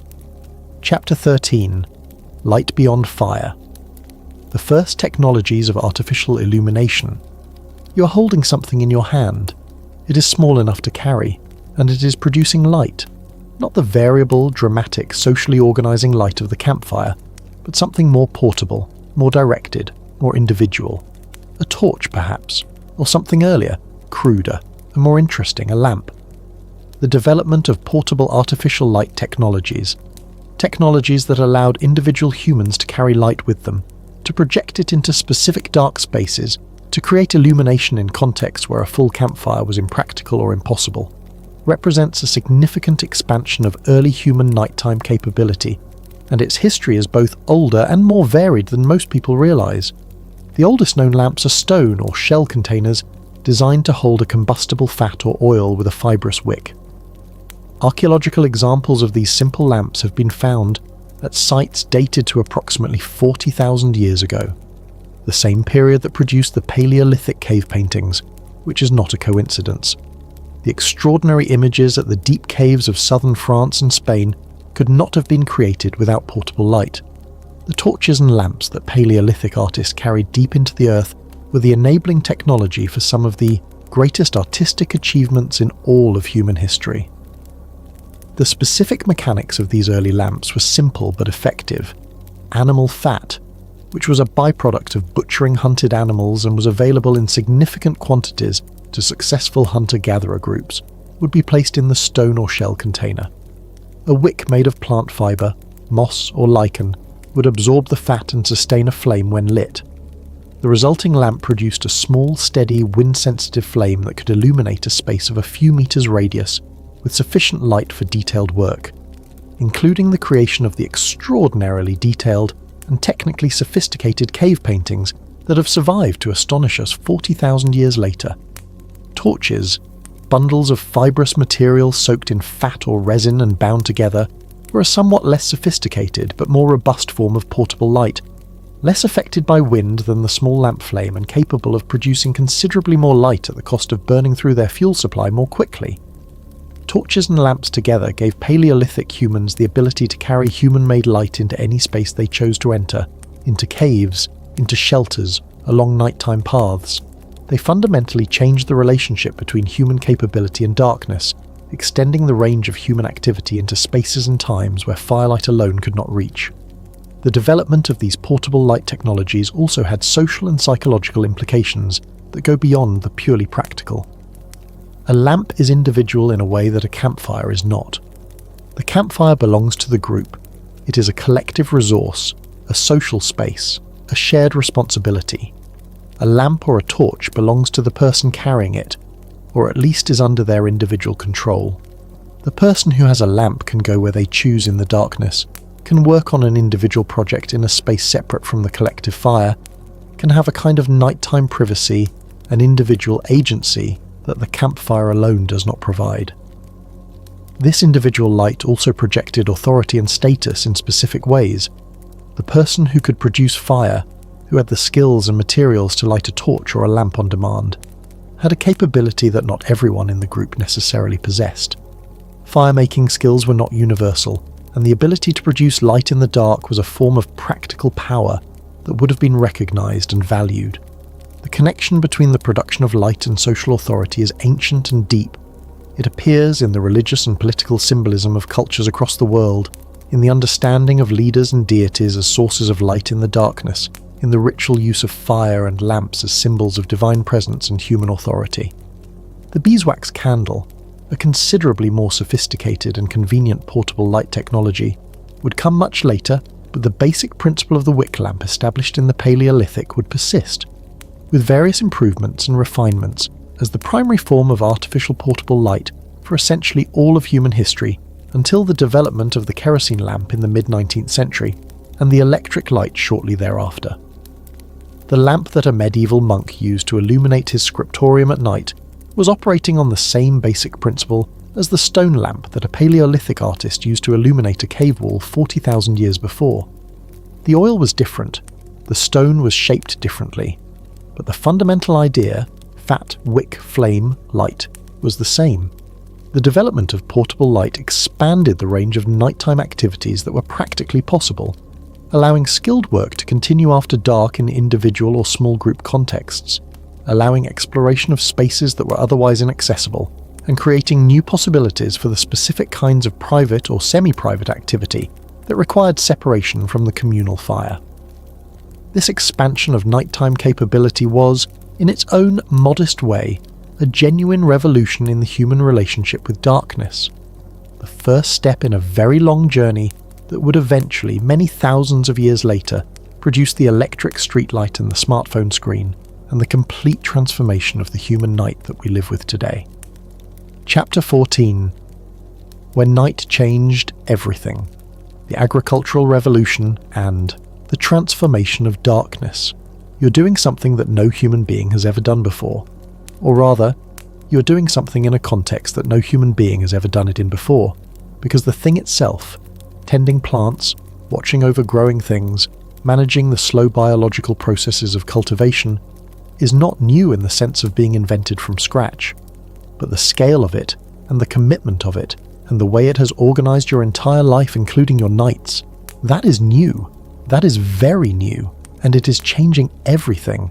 The agricultural revolution, the transition from hunter-gatherer lifestyles to settled food-producing communities, which began independently in multiple locations around the world roughly 10 to 12,000 years ago, was the most consequential change in human history since the development of language and possibly since the development of fire.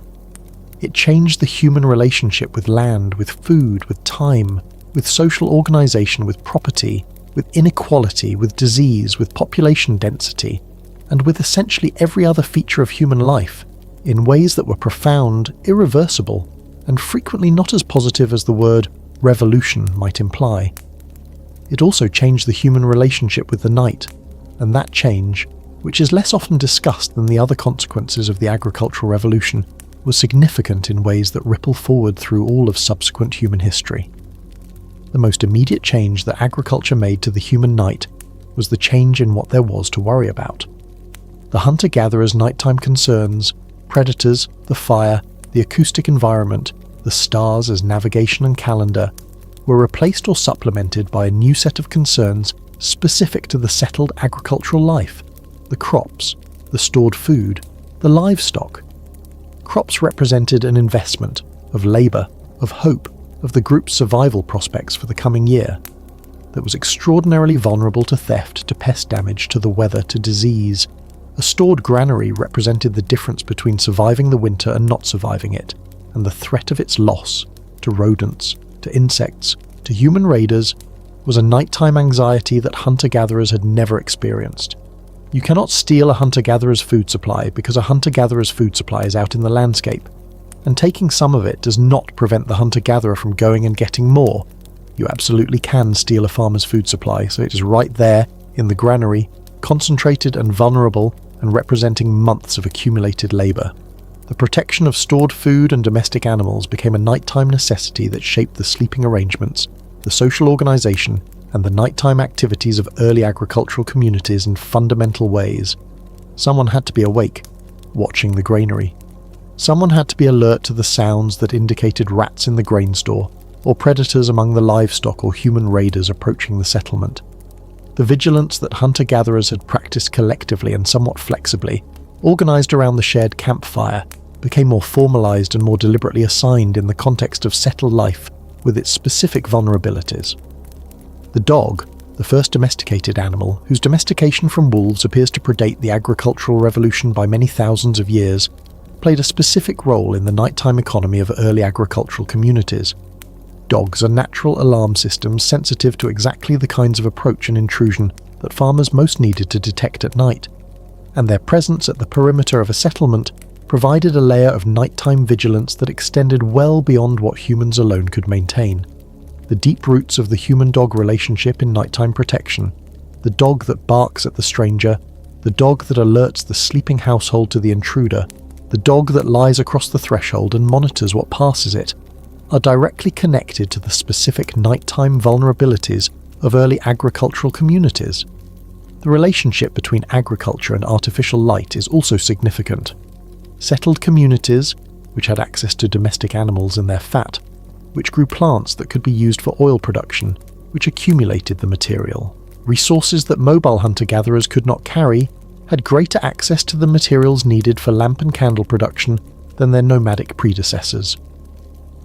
The settled household, with its lamp burning through the evening hours, could extend the productive day in ways that were not available to the campfire-centered hunter-gatherer group. Work that required fine visual attention, weaving, sewing, the preparation of food, the care of infants, could continue after dark in the light of a lamp, and this extension of the productive evening had significant economic implications for settled communities. The social organisation of the night also changed with agriculture. The relatively egalitarian social structure of hunter-gatherer groups, which was enforced in part by the specific conditions of mobile life and was maintained in part through the campfire's social mechanisms, began to break down under the conditions of settled agricultural life. Property accumulation became possible. Social hierarchy became more entrenched and hereditary. The gap between those who had and those who did not have became wider and more structural. And these changes in the daytime social order were reflected in the nighttime arrangements of agricultural communities, in who slept in the big house, and who slept in the small one, in who had lamps to work by in the evening and who did not, in who was responsible for nighttime vigilance, and who could sleep through it undisturbed. The ancient, egalitarian, collectively organised campfire culture of the hunter-gatherer night was not immediately replaced by the agricultural reorganisation of darkness.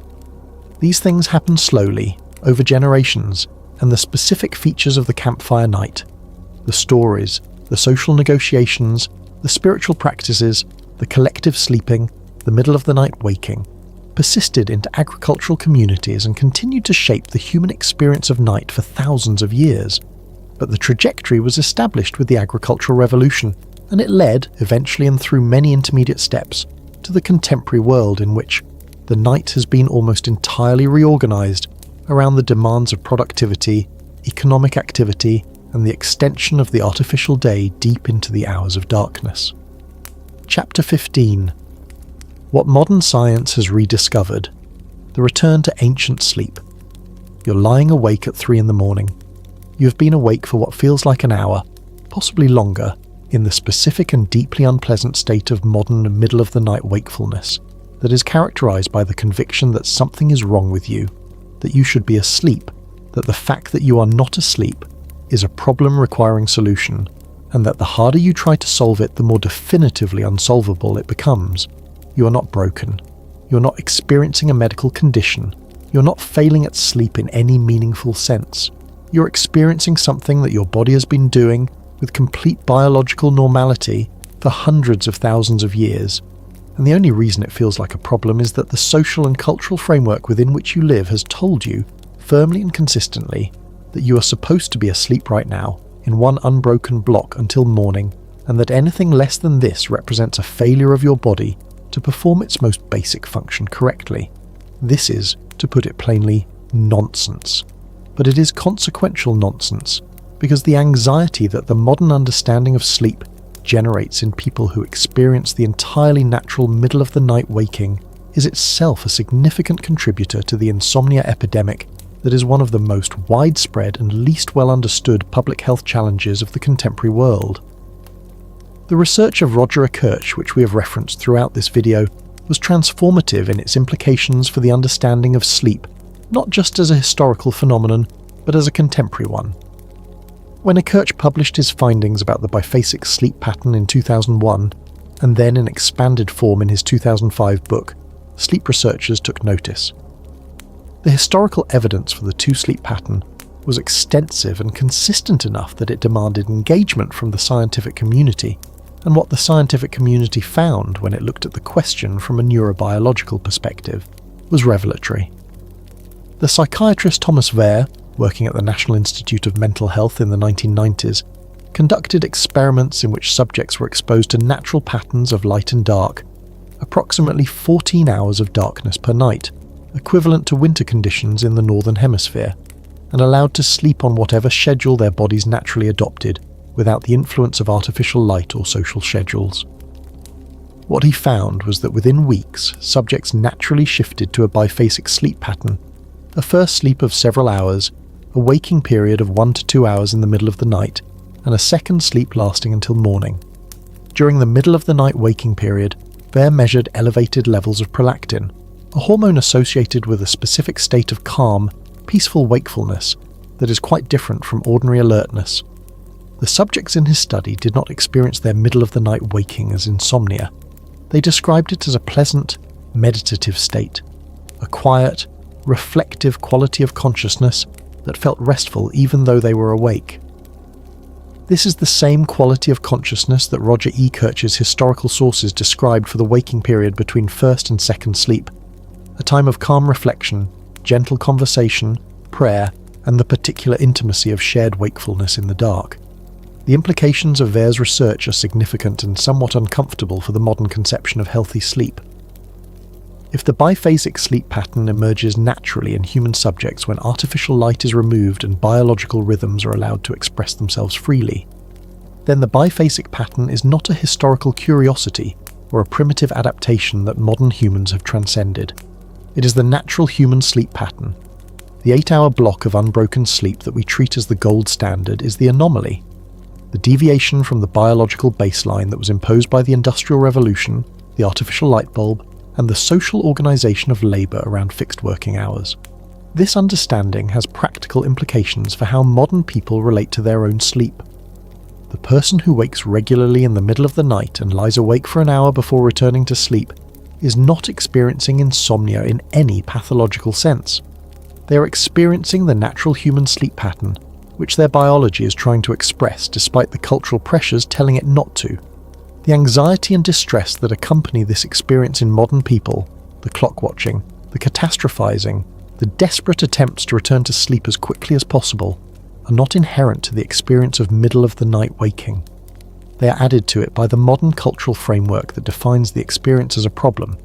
What Okertsch's historical sources suggest, and what Wehr's research confirms, is that the natural experience of middle-of-the-night waking, when it is not accompanied by the anxiety of believing it should not be happening, is genuinely pleasant.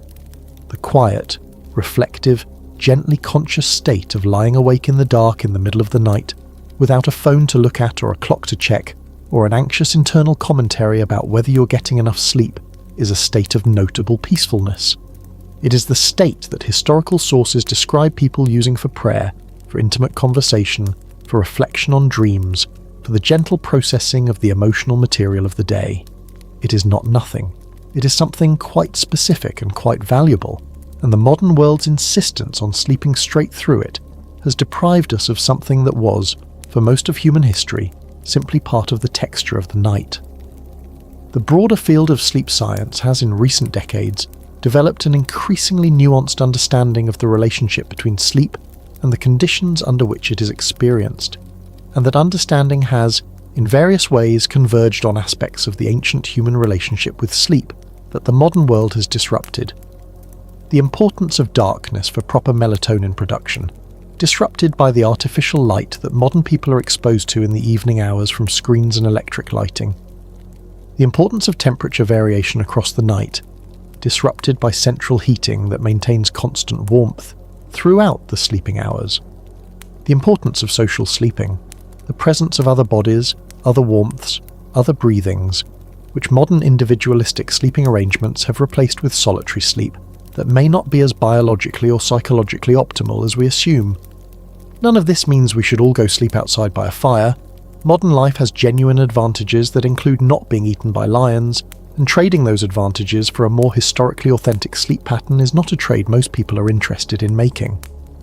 But understanding the ancient biology of sleep, understanding that the body we inhabit was shaped by hundreds of thousands of years of sleeping in specific conditions that we have now largely abandoned, helps us understand our own experience of night in ways that are genuinely useful.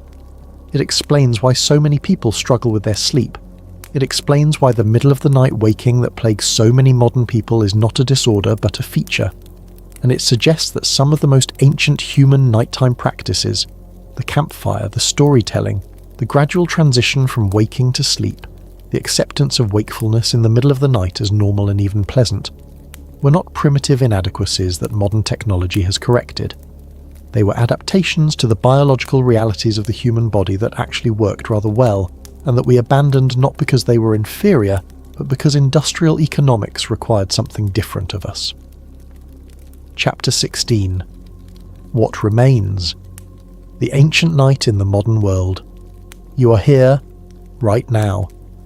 Reading this, or listening to this, in whatever form this video has reached you, and the odds are very good that it is night, or close to night, because that is when people tend to watch videos with the word sleep in the title, because the ancient human instinct to seek out calming narrative in the dark hours before sleep is apparently not something that 40,000 years of cultural development has managed to entirely suppress. And in this sense, in this very specific and concrete sense, you're doing something that your most distant human ancestors would recognize. Not the screen, obviously, not the headphones, not the electric light, not any of the specific technologies through which this experience is being delivered to you. But the underlying thing, the seeking out of narrative in the quiet hours, the allowing of a voice to carry you through the transition from wakefulness to sleep, the specific quality of attention that you bring to a story in the dark, that is ancient. That is as old as fire. Look at what persists from the ancient human night, once you know to look for it. The campfire gathering survives in every social context where people sit in a rough circle around a central source of light and warmth, and do the things that campfire gatherings have always been for: telling stories, processing the day's experiences, negotiating relationships, passing time together in the specific quality of togetherness that fire creates. The bonfire on the beach, the fireplace in the living room, around which the family arranges itself in the evening, the fire pit in the backyard, around which friends gather after dinner. These are not nostalgia, they're expressions of something biological and ancient, the pull of the fire circle that was built into human social life across hundreds of thousands of years of evolution. The lullaby survives. Every culture in the world has lullabies, songs specifically designed to ease the transition from wakefulness to sleep, sung in the dark to children who need the warmth of a human voice to feel safe enough to let their vigilance down. The specific form of the lullaby, quiet, rhythmic, melodically simple, emotionally warm, is so consistent across cultures that it almost certainly reflects something about the biological requirements of the transition to sleep rather than any shared cultural tradition. The mother singing to her child in the dark, by whatever light or lack of light the modern world provides, is doing something that has been done in exactly this way since before we were anatomically modern. The bedtime story survives. Children across the world are read to or told stories at bedtime, in the specific transition period between waking activity and sleep, in the particular quality of attention that the bedtime context creates, and this practice, which most people regard as a modern middle-class convention, is ancient in its basic structure. The story told in the dark by a warm source of light to people who are moving towards sleep. This is the campfire story. It is the same thing. The specific content differs enormously. The form and the function are unchanged. The middle of the night wakefulness survives, obviously, in the form of the insomnia that affects a remarkable proportion of the modern population, and that, as we have seen, is at least partly a consequence of the modern world's failure to accommodate a natural human sleep pattern. The body is still trying to do the thing it evolved to do. The culture is telling it that this is a malfunction.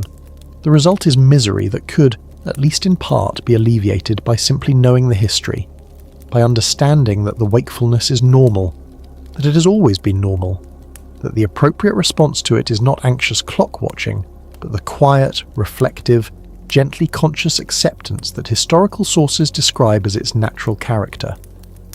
The stargazing survives, in the attenuated form available to most modern people. The occasional clear night, the trip to the countryside, the pause outside before going back indoors to look up at whatever stars the local light pollution leaves visible, the response that most people have to a genuinely dark sky, the specific quality of awe and smallness and connection to something larger than themselves, is unchanged from the response that early humans had lying on their backs in the dark watching the Milky Way. The stars are the same, the response is the same. The specific neural circuitry of awe, which researchers have found, is reliably triggered by vast, perspective-shifting natural experiences, is as active in the modern stargazer as it was in the Paleolithic one.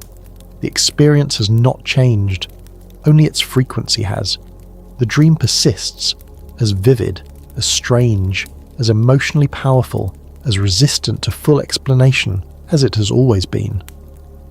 The modern secular framework does not honour the dream in the ways that most human cultures have done, and this has perhaps cost us something. Not the specific cosmological framework that understood dreams as visits to the spirit world, but the habit of attention, the practice of taking seriously what the sleeping mind produces, the understanding that the dreaming consciousness is doing something real and potentially valuable that deserves consideration rather than dismissal. The modern therapy room, in which the content of dreams is taken seriously as a window into the emotional and psychological life of the person dreaming them, is in some ways a secular descendant of the ancient practice of dream interpretation, a recognition that the sleeping mind is not just noise. The night fear survives. The specific anxiety of the dark, the instinct to check the door locks before sleeping, the alertness to sounds in the night that breaks through the deepest sleep. These are ancient responses to ancient dangers, running in systems so deep in the nervous system that 40,000 years of relative safety and several centuries of effective street lighting have barely touched them. The child who is afraid of the dark is not being irrational. They are expressing a response that was forged over millions of years of good evolutionary reasons to be afraid of the dark, and that persists in the human nervous system as a feature rather than a bug. The social night survives in the specific form of the modern evening social gathering. The dinner party, the gathering of friends after dark, the particular quality of conversation that the nighttime social context produces, the ways in which the night loosens certain social constraints and creates conditions for the kinds of exchange that are harder to achieve in the busier, more performative context of the daylight hours. The people who have the best conversations of their lives at 3 a.m. are having an experience of something ancient, of the specific quality of nighttime social intimacy that the campfire produced, transposed into a modern setting but recognisably the same thing in its essential character. Conclusion: the long night. And so, here we are. At the end of the long night that we have been walking through together, from the fire's first light to the lamp, from the biphasic sleep to the Industrial Revolution's imposition of the 8-hour block, from the Paleolithic campfire to the contemporary bedroom with its blackout curtains and its sleep tracking apps, and its specific modern anxieties about whether we are doing this ancient thing correctly. What emerges from all of this, I think, is a picture of early human nighttime that is considerably richer, more socially complex, more cognitively engaged, and more emotionally full than the simple story of darkness and sleep that we might have begun with. The early human night was not a void between days. It was a world, a specific and irreplaceable world, with its own quality of light and darkness and sound and warmth, its own social dynamics and spiritual dimensions, its own particular forms of knowledge and creativity and connection. The fire at the centre of that world was more than a source of warmth and light. It was the first social technology, the first theatre, the first school, the first temple, the first clinic. It was the place where human beings became more human by being together in the dark, by telling stories and singing songs and negotiating relationships and watching the stars and dreaming and waking and lying quietly in the middle of the night consciousness that is not quite sleep and not quite waking but something in between, something that the modern world has largely lost and that every now and then, in some quiet and dark moment, we still catch a glimpse of. The ancient night is not gone. It is underneath everything, underneath the electric light and the screens and the sleep hygiene advice and the alarm clocks and all the other apparatus that the modern world uses to manage the darkness. It is in the body that still wants to wake in the middle of the night and lie quietly for a while before going back to sleep. It is in the pull of the campfire, the lullaby, the bedtime story, the stargazing, the late-night conversation that goes to places the daytime cannot reach. It is in you, right now, wherever you are, in whatever quality of dark or half-dark surrounds you, as you listen to a voice in the night telling you something about the deep past. That pull you feel towards sleep, the way the body is beginning to soften its grip on wakefulness, the way the thoughts are starting to slow and drift, the way the words of this video are beginning to wash over you like water rather than being actively processed, that is ancient too. That is the body doing what it has been doing in the dark since long before we had language to describe it. Letting go, going somewhere else, into the first sleep, and then, if your biology is running on its ancient programming, into the quiet waking, and then into the second sleep, and then, eventually, as into morning. You're in good company, in the dark. You always have been. From the very first fire, burned by the very first people who understood that the night was better faced together than alone, you have been in good company. Sleep well, the fire is still going, and we will see you next time.